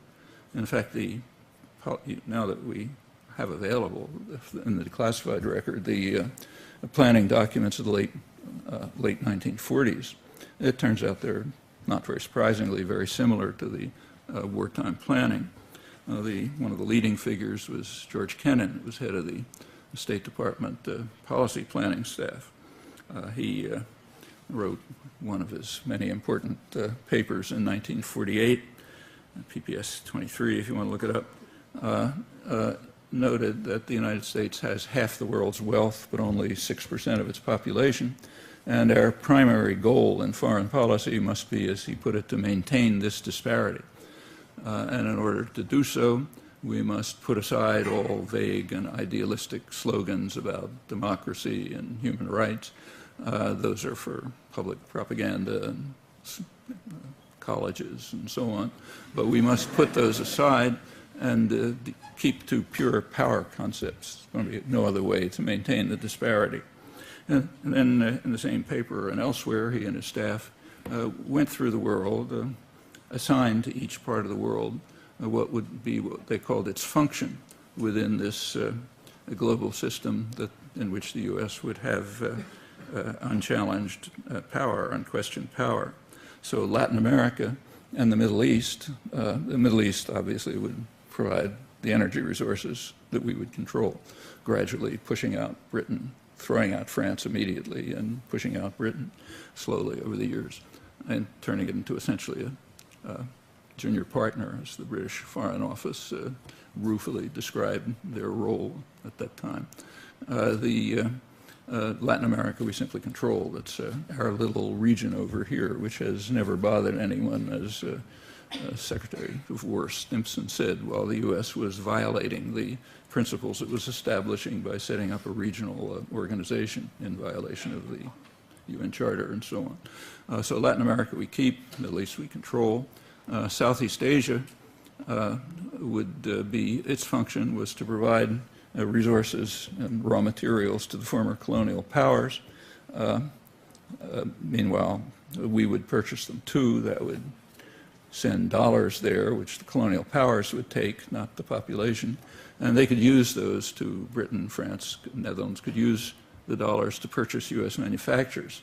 It's called a triangular trading arrangement, which would allow the U.S. had the only really functioning industrial system in the world, had a huge excess of manufacturing products, and there was what was called a dollar gap. The countries we wanted to sell it to didn't have dollars. That's Europe, basically. So we had to provide them with dollars, and the role of function of Southeast Asia was to play a role in that, hence the support for French colonialism and recapturing its Indo-Chinese colony and so on. There was various variations, but that's the basic story. And so Kennan went through the world and assigned them its function, each part. When he got to Africa, he decided that the United States really didn't have much interest in Africa at that time, and therefore we should hand it over to the Europeans to exploit, it's his word, to exploit for their reconstruction. He said it would also give them a kind of a psychological lift after the damage of the war and while we were taking over all of their domains. Well, you could imagine a different relationship between Europe and Africa in the light of history, but that couldn't even be considered. I mean, it was like too outlandish to discuss, and still is. So Africa was to be exploited by Europe for its reconstruction, with consequences we know. The U.S. has since gotten into the act. Well, that was Kennan.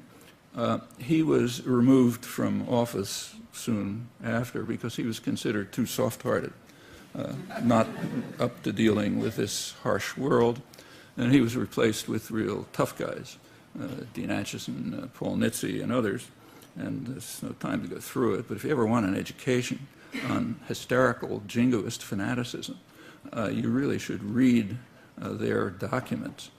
If you've studied these issues, you've heard of at least NSC 68, which is discussed by everyone, but its rhetoric is omitted. And you have to look at its rhetoric to see what's going on in these crazed heads of the great thinkers. And this is true of the whole National Security Council culture. There's a wonderful book on it that came out a couple of years ago by James Peck, a sinologist, called Washington's China. It was the first scholarly book to go through the whole national security culture. And it's like reading a collection of madmen, you know, but it's very much worth studying, much more worth studying than most of what people study in their courses on these issues. Well, anyway, that's what do we do about Latin America? the one nobody has, it's our domain. Well, Kennan was pretty explicit about that too. He said in Latin America we should prefer police states. The reason is, and he said that harsh government measures of repression should cause no qualms as long as the results are on balance favorable to our interests, in particular as long as we guarantee the protection of our resources. Our resources happen to be somewhere else, but that's a historical accident. They're our resources, and we have to protect them. And if you have to do it by the mailed fist, okay, that's the way you do it. As I say, he was removed. There is a long, ugly history. There's no time to go through it, but the Cold War history essentially follows this pattern. The Cold War was a kind of a tacit compact between the superpower and the smaller power, the United States and Russia. The compact was that the United States would be free to carry out violence and terror and atrocities limitless in its own domains, and the Russians would be able to run their own dungeon without too much U.S. interference. So the Cold War, in effect, was a war of the United States against the Third World and of Russia against its much smaller domains in Eastern Europe. And the events of the Cold War illustrate that.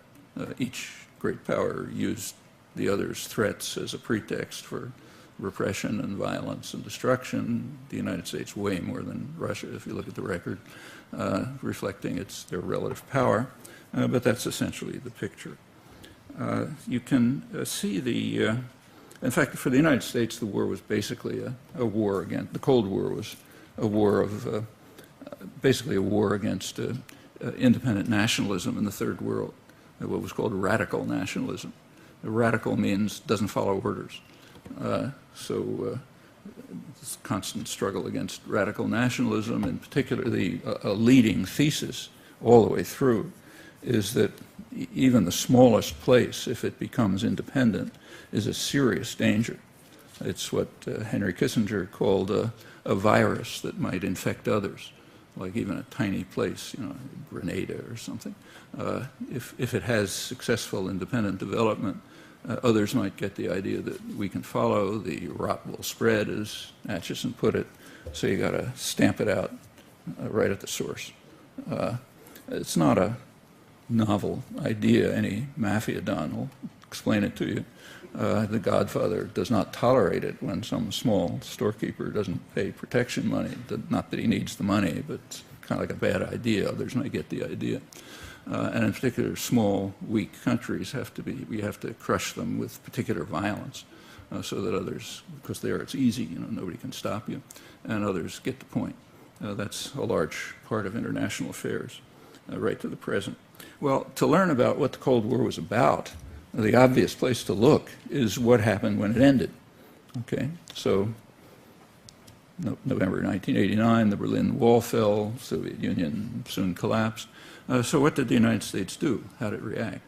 I mean, the pretext for everything that had happened in the past was, the Russian monster, the monolithic and ruthless conspiracy attempting to take over the world, as John F. Kennedy called it. Well, now the monolithic and ruthless conspiracy was gone. So what do we do? Well, it turns out what we do is exactly the same thing, but with different pretexts. And that was made clear instantly. A couple of weeks after the Berlin Wall fell, the United States invaded Panama, killing unknown numbers of people. We don't count our victims. According to Panamanian human rights groups, maybe a couple of thousand people, bombing the slum, El Chorrillo slum. The Panamanians take this seriously. In fact, last December, they once again declared a national day of mourning about referring to the invasion. I don't even think it made the newspapers here. I mean, when you crush ants in your path, you don't pay much attention to their, what they may have to say about it. But they invaded Panama, had to veto some Security Council resolutions. The point of the invasion was to kidnap a kind of a minor thug, Noriega, who was kidnapped, brought to the United States, tried, sentenced, long sentence, a sentence for crimes that were real. But he had committed them when he was on the CIA payroll, almost without exception. small footnote. But for that, we had to invade Panama and kill however many people it was, a couple of thousand probably, and install a government of bankers and narco-traffickers, drug trafficking shot up and so on. But it was a successful invasion and applauded here. It was kind of a footnote to history. That's the kind of thing the U.S. does in its domains all the time. But it was a little different. For one thing, the pretexts were different.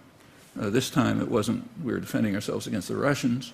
It was we were defending ourselves against the Hispanic narco-traffickers who were going to come and shoot up our kids and destroy the country and so on. And in fact, Noriega was a minor narco-trafficker who had mostly been working for the CIA. But he became unacceptable when he started dragging his feet on following orders, like he didn't participate enthusiastically enough in the U.S. terrorist war against Nicaragua and so on. So he obviously had to go. This is George Bush I. Right after the early 1990, he gave his new budget request. There was a new national security strategy, and they described what the post-Cold War world would be. Turns out exactly as before. We still have to have a huge, massive military force, but we have to maintain what they call the defense industrial base. That's a euphemism for high-tech industry. For the public and so on, you talk about our belief in free trade and free enterprise and so on. But anyone who knows anything about the U.S. economy knows it's based on the state, extensively on the state sector. High-tech industry is very largely within the state sector, and it's under a government, it's typically under a Pentagon cover as long as it's electronics based. And that's called the defense industrial base. So we have to maintain the huge public subsidy to high-tech industry called the defense industrial base. We have to have a massive military, but it has different targets. As they pointed out before this, we were aimed at a weapons-rich target, namely Russia. Now we're aiming at a target-rich region, namely the Third World. They don't have any weapons, but there are a lot of rich targets there. So that's what we need the major military forces for. In fact, that's pretty much what it was in the past too, but now it's openly conceded. We have to, with regard to the Middle East specifically, we have to maintain intervention forces directed at the Middle East. And then comes this interesting comment. We need the same intervention forces directed at the Middle East, where the problems that we faced could not have been laid at the Kremlin's door. Okay, so sorry folks, we've been lying to you for the last 50 years, claiming we're defending ourselves against the Russians. But now that the Russians aren't there, it turns out the problems couldn't have been laid at the Kremlin's door, which is correct. The problems were independent nationalism, and they continue to be so. But now it's said open and clear because the pretext is gone. We have to also be concerned now about what they call the technological sophistication of third world powers. It's a really overwhelming threat. It's kind of like Hillary Clinton a day or two ago saying that if Iran attacks Israel with nuclear weapons, we'll obliterate Iran. The chance of Iran attacking Israel with nuclear weapons is somewhere below an asteroid hitting Israel, but it doesn't matter. It's a nice throwaway line. But that's the kind of threat we have to worry about. It's kind of like Ronald Reagan in 1985 strapping on his cowboy boots and declaring a state of national emergency because of the threat posed to the national security of the United States by the government of Nicaragua, which was only 2 days away from Harlingen, Texas. So we really had to tremble in terror. Well, that's that's standard. It had to increase after the end of the Cold War with the main pretexts gone, and it has.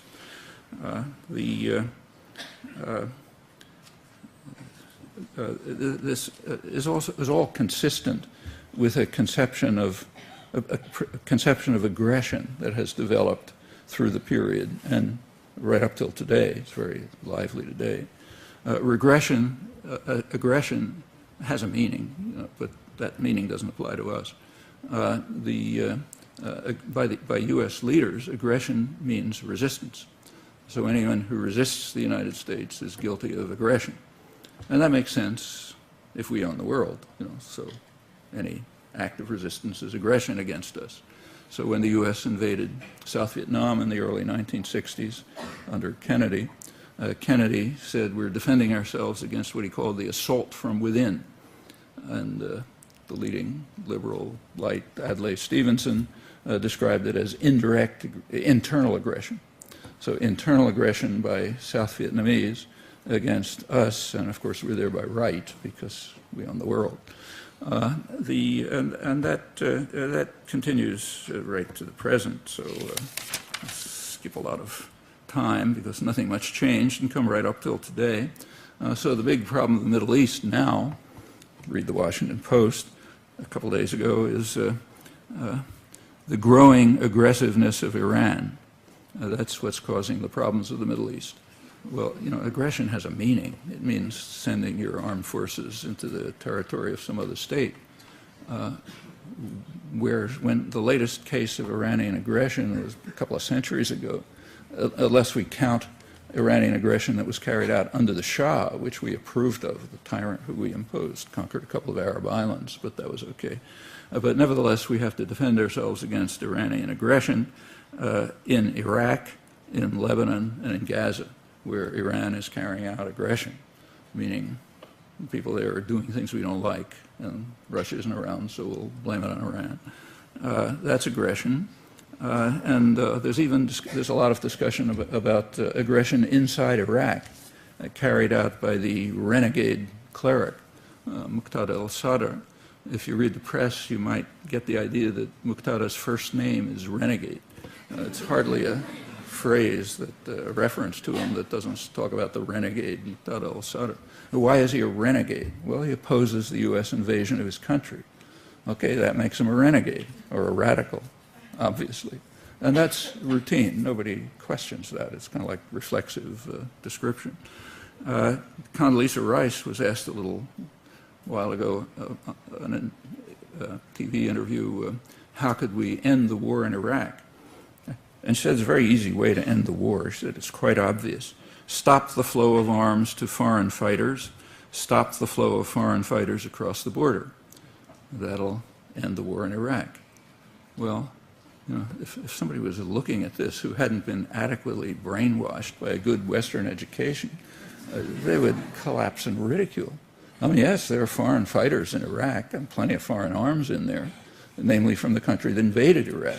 But they're not foreign, remember? They're indigenous, because we're indigenous everywhere. That follows from owning the world, going back to the nascent empire spread. So therefore, we're not foreign fighters there or anywhere else.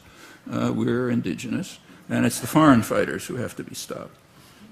And actually, the concept of aggression has expanded recently. There's a couple of, back in January, you may have seen there was an important statement by 5 former NATO commanders, which was reported. The big issue was that they had said we have to base our military posture on possession of nuclear weapons.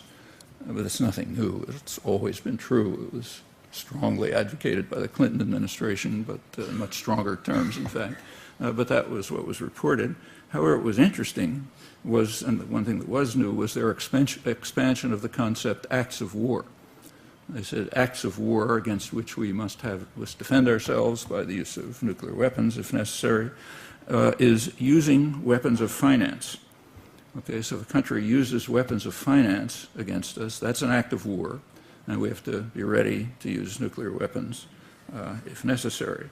Well, 2 months after, in late March, the United States Treasury Department warned the world's financial institutions against any dealing with Iran's state-owned banks. Now, those warnings have teeth, thanks to the Patriot Act. A little noticed element of the Patriot Act permits the United States to bar from access to the United States financial system any country that violates its orders. Meaning if a German or a Chinese or other bank tries to have dealings with Iran, they can be barred from the U.S. financial system. which is a cost that very few are willing to bear, and is in fact a declaration of war, and by the judgment of the 5 NATO commanders, an act of war against which Iran is entitled to respond any way it likes, perhaps with nuclear weapons or terror or whatever, according to these judgments. Now, you'll notice that there's a serious logical fallacy in what I've just been saying. It overlooks 2 fundamental principles, which are the crucial principles of world order. The rest is footnotes. The first principle is that we own the world and Iran doesn't. And so therefore the principles don't apply to us, they only apply to others. And kind of a corollary to that is that everything we do is necessarily with the best of intentions. That's a tautology. You don't have to give evidence or arguments. And that's a constant feature of the intellectual culture, almost without exception, across the spectrum. So for example, during the invasion of Vietnam, I hope I don't have to describe it to you, but it killed several million people, destroyed 3 countries. It's just a monstrous atrocity. And it was, if you look over there was vast discussion of it, mainstream discussion. But if you look closely, you'll find that there was never a principled critique of the war. That was not permissible. The typical, just to keep to the kind of left critical end, and the rest gets worse. At the end of the war, Anthony Lewis of the New York Times wrapped it up. He said, speaking from the left liberal extreme, that the United States entered the war with blundering efforts to do good. Notice, efforts to do good is a tautology. We did it, so therefore it's efforts to do good. So it's not saying anything. Blundering, because it didn't work as well as they wanted, at least. Worked pretty well, but not as well as they wanted. So we started with blundering efforts to do good, but by 1969, it was clear that we could not establish democracy in South Vietnam at a cost acceptable to ourselves. Well, established democracy in South Vietnam is on a par with some Soviet commissar saying that Stalin was trying to establish democracy in Eastern Europe. But that doesn't matter. It's us, so we were doing. But the problem with it was the cost to us. Okay? So that meant we had to sort of start pulling out. Well, that's the critique at the very left end. Take one more example. The leading American liberal historian, maybe the most famous historian of his generation, Arthur Schlesinger, who was at first a superhawk, like the whole Kennedy administration was. No alternative to victory in their invasion of South Vietnam, which is what it was. But by the late 60s, he was having second thoughts, and he wrote a book expressing them. And he said that we all pray that the hawks will be correct, in hoping that the surge of the day, a big influx of troops, will be successful. And if they are, we will be praising the wisdom and statesmanship of the American government in winning the war, and he was aware of what it was. He said, leaving a land of wreck and ruin with its institutions destroyed may never recover. But we'll nevertheless be praising the wisdom and the statesmanship of the American government, and we pray that they're right, the hawks. But he said they probably aren't right. It's probably going to be too costly for us. No question about the cost to the Vietnamese, I mean, land of wreck and ruin. So therefore, maybe we ought to rethink it. Well, that's the criticism at the critical end of the spectrum, the dovish critical end. Then from there on over to the jingoist end of the spectrum, you have a kind of a debate. Could we have won with more force, or was it a lost cause anyway, and so on. It's rather striking that the population is out of this. So in 1969, the year that Lewis pointed to, 70% of the population thought that the war was fundamentally wrong and immoral, not a mistake. Try to find anything in the literature of educated sectors that says it was anything but a mistake, that it was fundamentally wrong and immoral. That's not unusual. Internally, the government was aware of this. One of the things that is not taught but should be read, because it's very illuminating, is the final part of the Pentagon Papers. Pentagon Papers are not declassified archives, they're stolen archives, so we know a better idea what they were thinking. The Pentagon favors end in 1968, right after the Tet Offensive in January 1968, which convinced the business world that this is going to cost us too much. We better start winding it down. There was a request from the government to send another couple 100,000 troops to Vietnam, but they were dubious about doing it and didn't do it finally because they were afraid that there would be an uprising in the United States, a popular uprising of unprecedented proportions, and they would need the troops for civil disorder control because of protest among underprivileged people, women, youth, and others who just weren't going to take anymore. Well, that tells you that they didn't admit that they were listening, but they were, and they always do.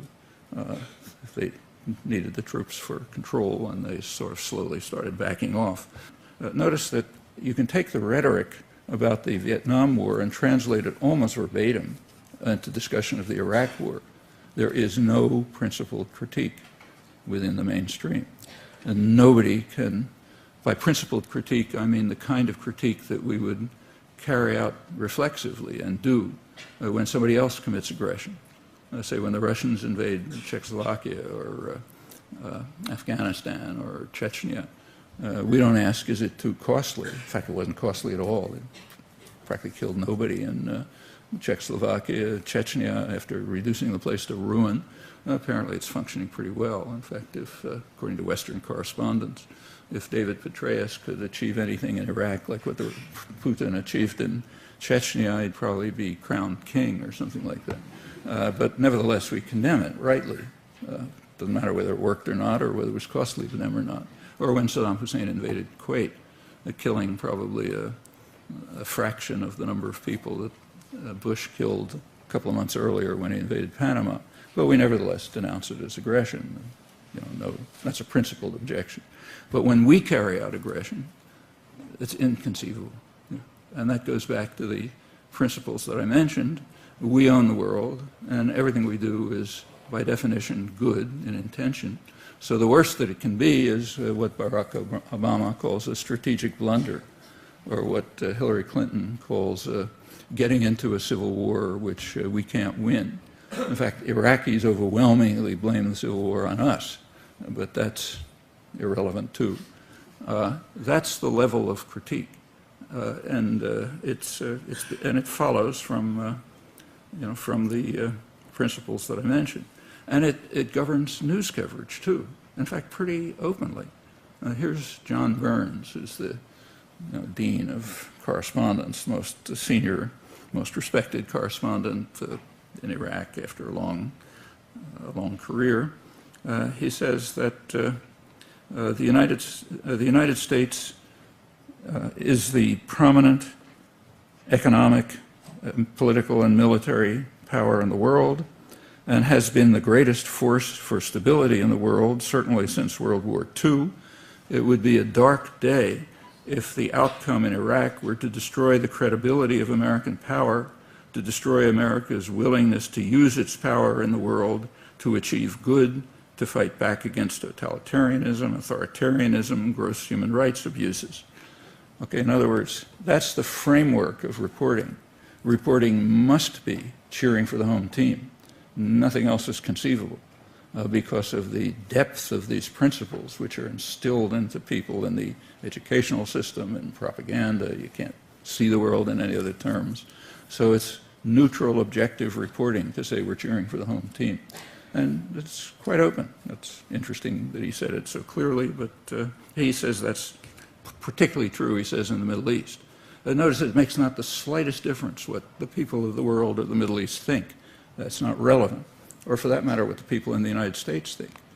So the Vietnam War was benign efforts to do good, which were too costly to us, even when 70% of the population said that's fundamentally wrong and immoral, not a mistake. The population here is as irrelevant as the population in the rest of the world, unless you're frightened of them, and you have to keep your troops here for civil disorder control. What do people think? Well, what people think we know from international polls that are regularly taken. They think that the United States is the most frightening dangerous country in the world. Not John Burns' line. What about and there's overwhelming opposition to U.S. force, just almost everywhere. It's also true of the Middle East, and there's nothing new about it. So our current George Bush, after 9/11, asked why do they hate us, and went on, they hate our freedoms, and so on. You remember that. What the press should have reported is that he was just repeating a question that President Eisenhower asked in 1958. Eisenhower asked his staff, why is there a campaign of hatred against us among the people of the Middle East? And the National Security Council, the highest planning agency, had provided an answer. He said the people in the Middle East, their perception is that the United States supports brutal tyrannies, blocks democracy and development, and does so because we want control of their oil. And then they went on to say, yeah, perception's more or less correct, and that's the way it ought to be. So therefore, there's a campaign of hatred against us. And so it continues. After 9/11, the Wall Street Journal, to its credit, conducted some polls in the Middle East. They didn't care about the general population, what's demeaningly called the Arab street. They polled what they called moneyed Muslims, bankers, managers of multinational corporations, kind of guys we like. And they found pretty much the same thing as 1958. It's not, they don't have any objection to neoliberalism or any of this stuff. In fact, they love it.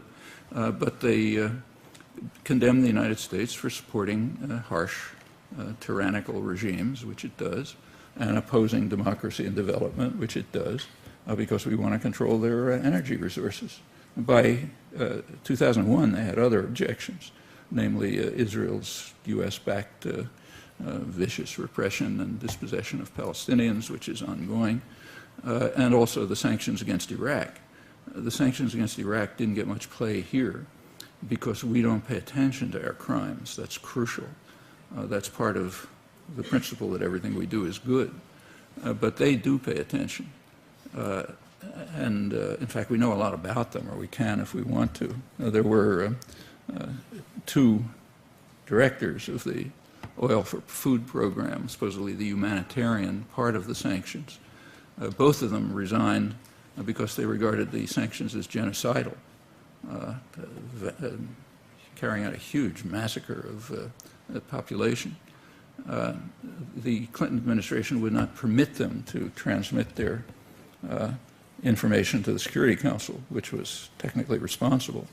And the media agree. The spokesman for the State Department, James Burns, said that, referred to Hans von Sponeck, the second of them, as, he said, this man in Baghdad is paid to work, not to talk. And the press agrees and scholarship agrees, so they're suppressed. They knew more about Iraq than any other Westerner. They had hundreds of observers running around the country sending back reports. But you can do a Google search and find out how often they were allowed to speak in the United States in the run-up to the war, or for that matter since. Von Sponeck, who's a very distinguished international diplomat, wrote a book about it about 2 years ago called A Different Kind of War. I don't think there's a reference to it in the United States, let alone a review. We do not want to publicize our genocidal actions. But people in the Middle East noticed and didn't like it, and that increased the campaign of hatred among the moneyed Muslims, our friends there. Don't have to think about the others. But it doesn't matter what they think. The same is true of the invasion of Iraq. Iraqis regard it as worse than the Mongol invasions. It's the great successes. Iraq may never recover. I mean, the great success story of Petraeus is to establish warlord armies, which will probably tear the country up in the future, and also to turn, say, Baghdad. It's true that violence in Baghdad has declined, partly because there are fewer people to kill. There's been massive ethnic cleansing, and that's been accelerated by the Petraeus strategy of building essentially walled communities. There's a comment by Nir Rosen, who's one of the 2 or 3 journalists who actually reports seriously from Iraq. He speaks Arabic fluently, and he looks Arab, so he can get around easily. He travels all over. not with armed guards, and, Abrams tanks and so on. He says, talking about Baghdad recently, he says, looming over the homes in the district he's looking at are 12-foot high walls built by the Americans to confine people to their own neighborhood, emptied and destroyed by civil war, which the U.S. fomented, walled off by the surge. Sections of the city feel more like a desolate post-apocalyptic maze of concrete tunnels than a living, inhabited neighborhood. They're controlled by separation walls and, in fact, by the increasing use of air power, but a little quieter, so therefore the critics, having no principled criticism, don't talk about it much. Well, what does the public think about all these things? Well, we know about Iraq. The public wants to get out, but they're irrelevant. What about Iran? The next major crisis looming, which will make Iraq look like a tea party if they go through with it. There are opinions about this. There's the opinion of American elites, which you can read, say, in the New York Times or Washington Post or liberal journals and so on. They'll tell you that Iran is defying the world by enriching uranium. Well, exactly who is the world? Okay, well, we can find out. There is an organization called G77, 130 countries, includes the vast majority of the people of the world.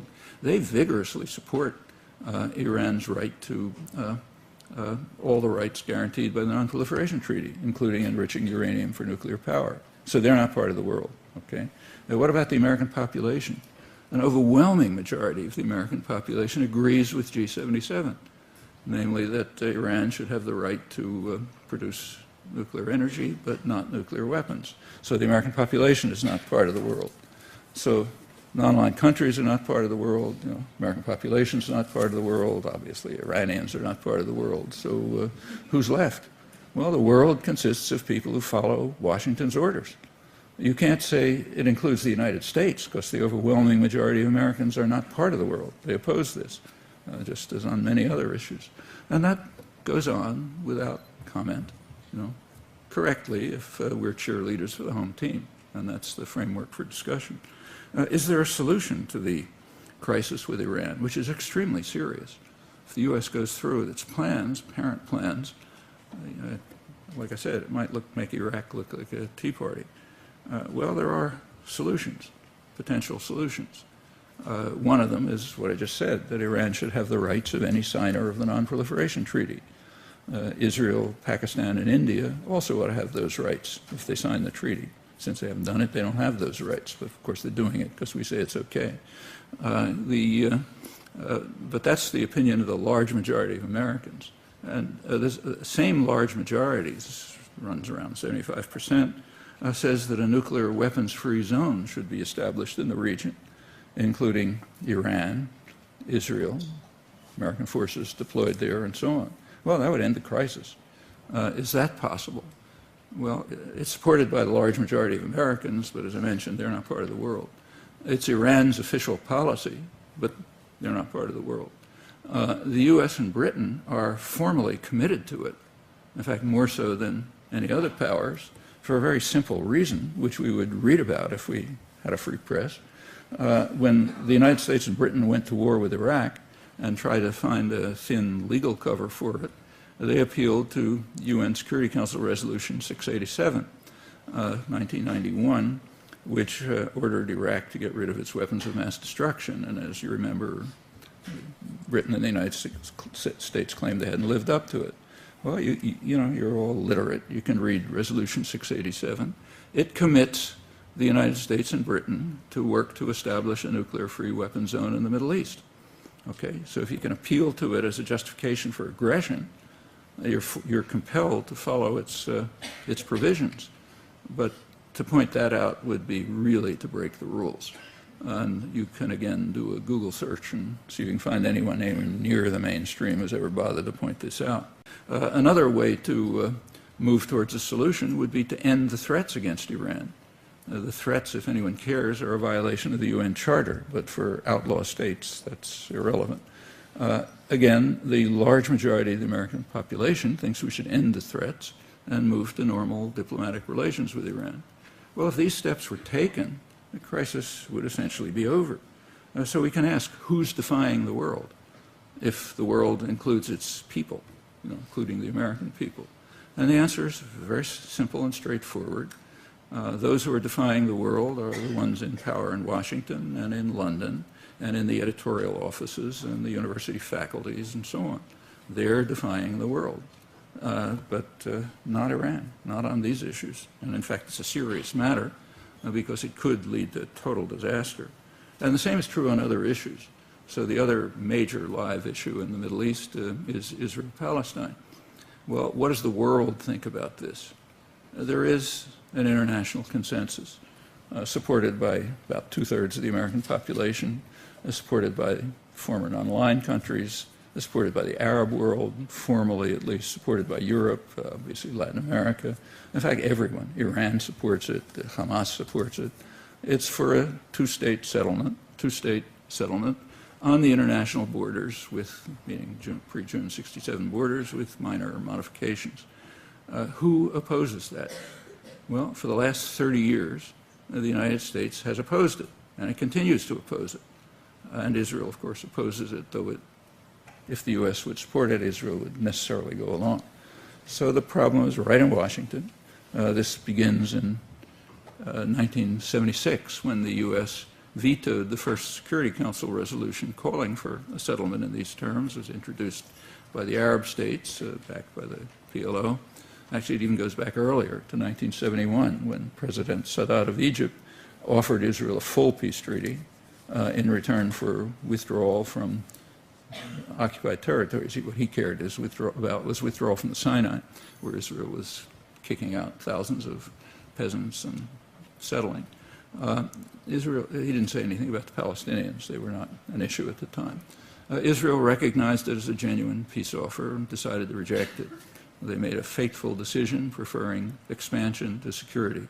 Peace treaty with Israel would have ended security problems. Egypt would have ended security problems. The important question is what would happen in the United States. The Godfather. Well, Kissinger managed, there was a battle, a bureaucratic internal battle in the United States. Kissinger won, and the U.S. followed his policy, which he called stalemate, meaning no negotiations, just force. Okay? That set the stage for the 1973 war and on to a whole list of horrors since. And up till today, the United States and Israel have been leading the rejectionist camp. By now, they are the rejectionist camp, not the U.S. population, but the governments. So who's defying the world on this issue? Is there a possible settlement? Sure there is, but it resides here. In fact, on issue after issue, the major problems happen to be right here, which is a very optimistic conclusion because it means that we can do something about it. It's here that we can have an influence, not elsewhere. Brazilian ethanol is made from sugar. It's much more efficient and it's much cheaper. And in order to keep the ethanol industry functioning here, the government has to first of all, provide huge subsidies to agribusiness, and also to impose a huge tariff to prevent much cheaper and more efficient Brazilian ethanol from getting into the country. The technical term for that is free trade. Okay, but if it's so it's a big gift to agribusiness. It takes plenty of land away from crop production. That means that there's a shortage of corn, but also a lot of other things. If land is shifted to corn production, inefficient corn production for ethanol, it's not being used for soybeans and peas and so on. So that gets reduced. Same happening in the third world. Third world countries that are, say, producing soybeans may shift to using to crops that will be bought up by the rich for ethanol. And that's happening too. So it spirals, and yes, it's one of the factors leading to a very serious food crisis. Just how much of a factor that is pretty hard to estimate. So the drought in Australia is also a big contributory factor. But all of that's kind of irrelevant. We can't do anything about the drought in Australia. The one factor we can do something about is the use of cropland for fuel. And ethanol is not particularly efficient from the point of view of pollution or energy inputs and so on and so forth. So all across the board, it was, I think, a disaster, and it was understood to be, anyone who thought about it from the beginning, and it ought to be terminated. If anybody wants to use ethanol, they should break down the protectionist barriers and the subsidies to agribusiness and use Brazilian ethanol. It's causing, all of this is part of a whole system of undermining third world farmers. So one of the big effects of NAFTA is, intended effects, is to drive Mexican peasants off the land. Mexican peasants cannot compete with highly subsidized U.S. agribusiness. It's kind of obvious. So slowly being driven off the land. It's going to get worse now that Mexico's been forced to eliminate all tariffs. And they flood into the cities. They lower wages, which is very good for U.S. manufacturers who are exporting production there. And then they try to flee across the border. So we build walls. You know? I mean, these things are all interconnected. Same with Haiti. One of the things that American cheerleaders are supposed to cheer the government about is that Clinton sent the Marines to put an end to terror in Haiti in 1995. That part is true, but there's a little more. The elected government, the Aristide government, first elected government in Haiti, was a populist, independent government led by what we call a radical priest, meaning liberation theologist concerned about the poor. It was overthrown a couple of months later by a military coup, as anticipated. The U.S. had done everything possible to try to undercut it in those few months. The U.S. immediately turned to supporting the military coup, violating the Organization of American States embargo. That was under Bush 1. Under Clinton, the violations increased. Clinton actually authorized the Texaco Oil Company to send oil to the military junta and the rich elite in violation of his own presidential order. In 1995, Clinton decided that the population had been tortured enough, and it was pretty miserable. I was there for a while. So he figured that's enough. We'll let the elected government go back, but on a condition. The condition was that they accept a very harsh neoliberal regime. I mean, drop all your tariffs, drop all support for local production, and so on. Well, the outcome was completely predictable. I'm not saying it in retrospect. I and others wrote about it at the time. Haitian rice farmers are pretty efficient, but they cannot compete with highly subsidized U.S. agribusiness exporters. So now Haiti's short of food, and you're getting food riots. Yeah, predictably. That's the consequence of following such policies. And again, it doesn't take genius to figure them out. It's kind of like an elementary school student can figure it out. And this is happening in many places. So your point is very significant.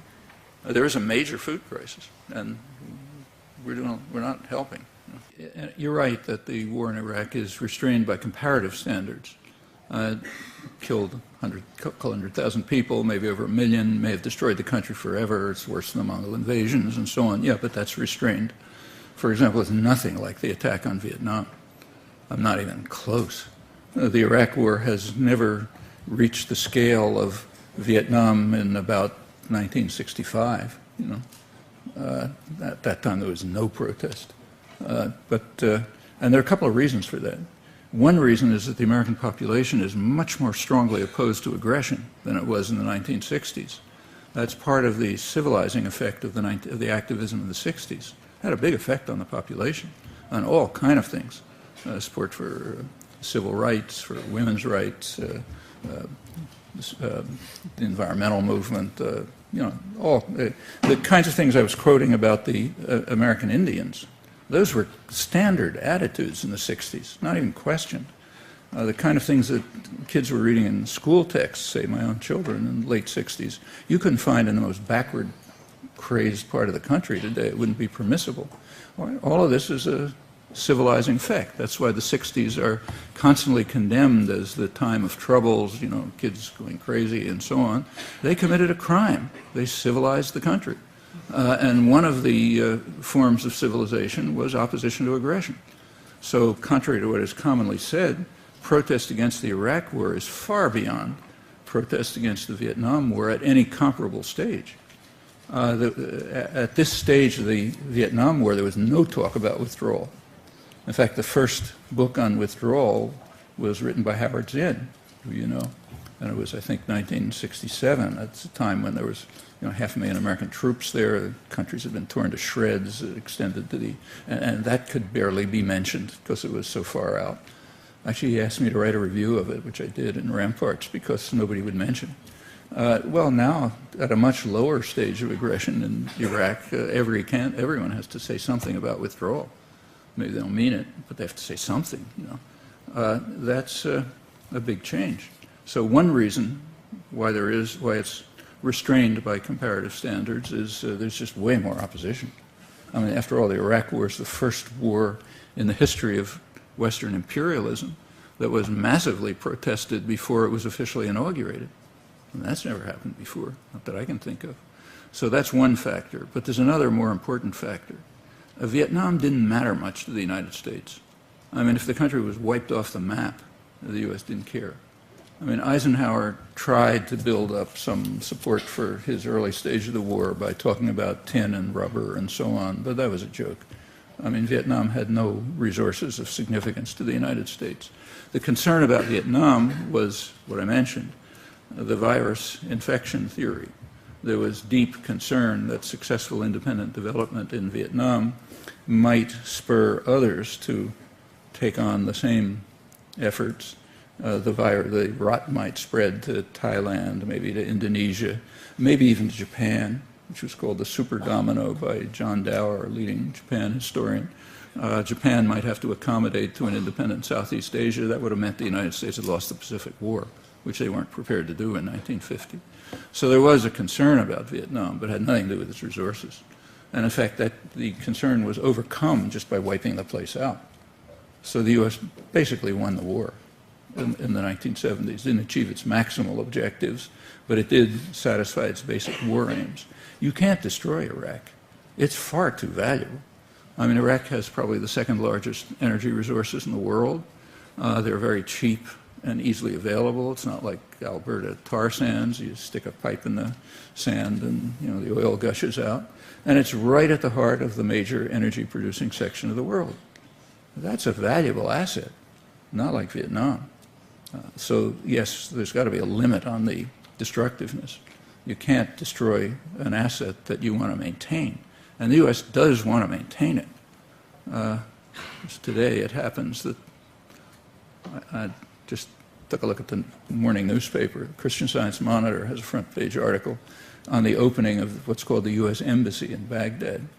I mean, the embassy is not like any embassy in the world. It's the size of the Vatican. It has 21 buildings. It's an entirely self-contained city inside the inside the protected area of Baghdad. I mean, they're not building that in order to tear it down. The major air bases that are being built around Iraq are huge facilities, and they are not being built with the intent of tearing them down. And they're supported by the Democrats. They fund them. And the idea, it clearly is to try to figure out some way to establish a client government which will be able to function, but much like the government in Chechnya functions. They're Chechens, they have their own security forces, or like, say, the Vichy government under the Nazis.